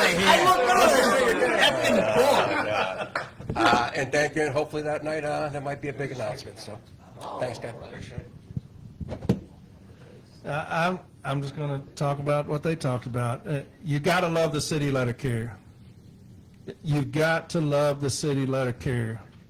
We have fallen so far away from that. You've got to put the city letter carrier first. If you do that, you will win, even if you lose. I say that all the time, because the city letter carrier, all we want right now is somebody to fight for us, to know that whoever's up there in Washington, that every waking moment, they're fighting for the city letter carrier. That's all we want. We want a champion. I've talked about this so long. Somebody who's not scared of postal management. That's James Henry. That's James Henry. I've talked to that man every single day. A fucking lion. I love that man with everything in me. The things that we have talked about, what he's going to do when we take over. I cannot wait. I cannot wait to get in there. I said when I first started the podcast, I had no aspirations to do anything. And now look at me. I'm doing, the second in command. I was not James' first pick for this. I wasn't his first pick. I'm not ashamed to say it. There are others that are more qualified than me to do it. Mike would have been the obvious choice to me if he would have stayed. But when James called and asked, I said, brother, roll the fuck up and let's do it. Roll the fuck up and let's do it. Because I'm not going to sit here every week and tell y'all to get up and fight and not do that myself. So when James Henry came to me, I gave the man my word. And that's all I've got. If you ain't got my word, I'm nothing. I'm nothing. The CLC is going to take over this thing next year, and there's no doubt in my mind. We're going to put the city letter carrier first in every single thing that we do. I love the city letter carrier with all my heart. I would not be doing this if I didn't. An episode every Sunday for 3 straight years. I thought I'd be doing a podcast for about a year. And then this happened. To see my union do my people like that, it's a shame. But I love you too much to sit on the sidelines and expect you to get on the field and fight. I've got to be on the field with you. I thank y'all for having us. Y'all do a great damn job, man. I love y'all's show. You're fucking fantastic. I love y'all and what y'all do. I love everybody, man. Like I said, I love Renfro and Barner, man. I wish them nothing but best when they lose. I do. I hope that they go on and have illustrious careers elsewhere. But we are coming. We are coming. And there's nothing anybody can do about it. They cannot stop what's coming. And I can't wait to get in there so we can do what we've been talking about doing for you. That's it. All right, well, thank you guys for putting together the forum. Thought it was good. Appreciate all the people that had questions and all the engagement. Appreciate the people up here in the, I was gonna say the dais or the head round table here. I thought it added a lot to the conversation. I'm running for president. The president of the union is, you know, I'm not gonna say it's everything, but it's major. It's a major, big decision that we have to make as a union next year. I think there's a lot of very good people running for a lot of the positions. I like to see more people run.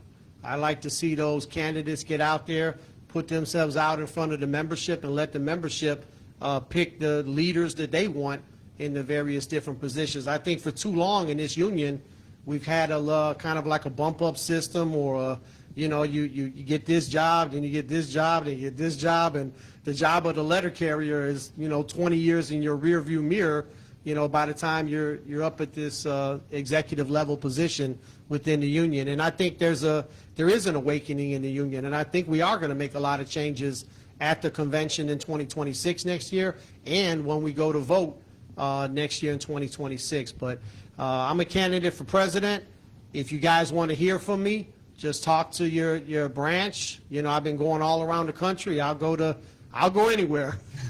You know, it's no matter how small you think your branch is, there's letter carriers there. And we got about a year left until the election, and I think it's only fair that every letter carrier get a chance to meet myself or anyone else that is potentially a candidate to be president of this union, because the president holds so much, you know, power and sets the standard and does all of the hiring and runs the convention and runs the executive council and does the collective bargaining. And it's like, hey, we really got to get this right.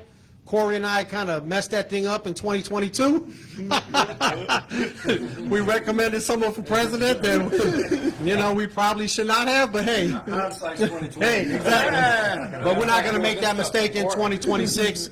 The process is already a whole lot better. There's a lot more people involved, and I think we're going to get it right this time.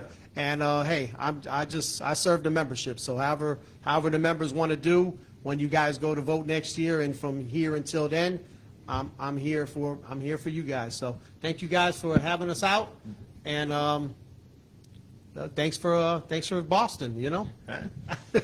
I want to thank you guys all for showing up. I know it's not easy, all the travel. I think more of these are going to be good in the future. I would love to see James Henry, Paul Boulanger, and Brian Renfro there too. But I don't think these guys get enough credit. I guess I'm the John Murphy replacement for today.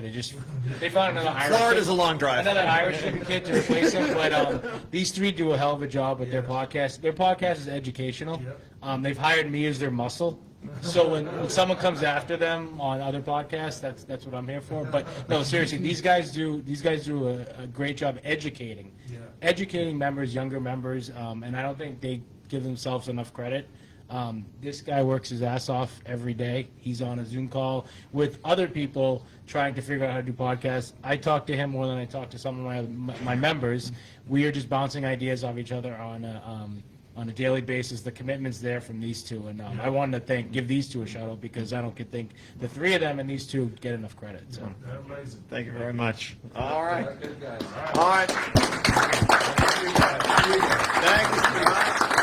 Thank you, Facebook. Thank you, Zoom. Thank you. All right.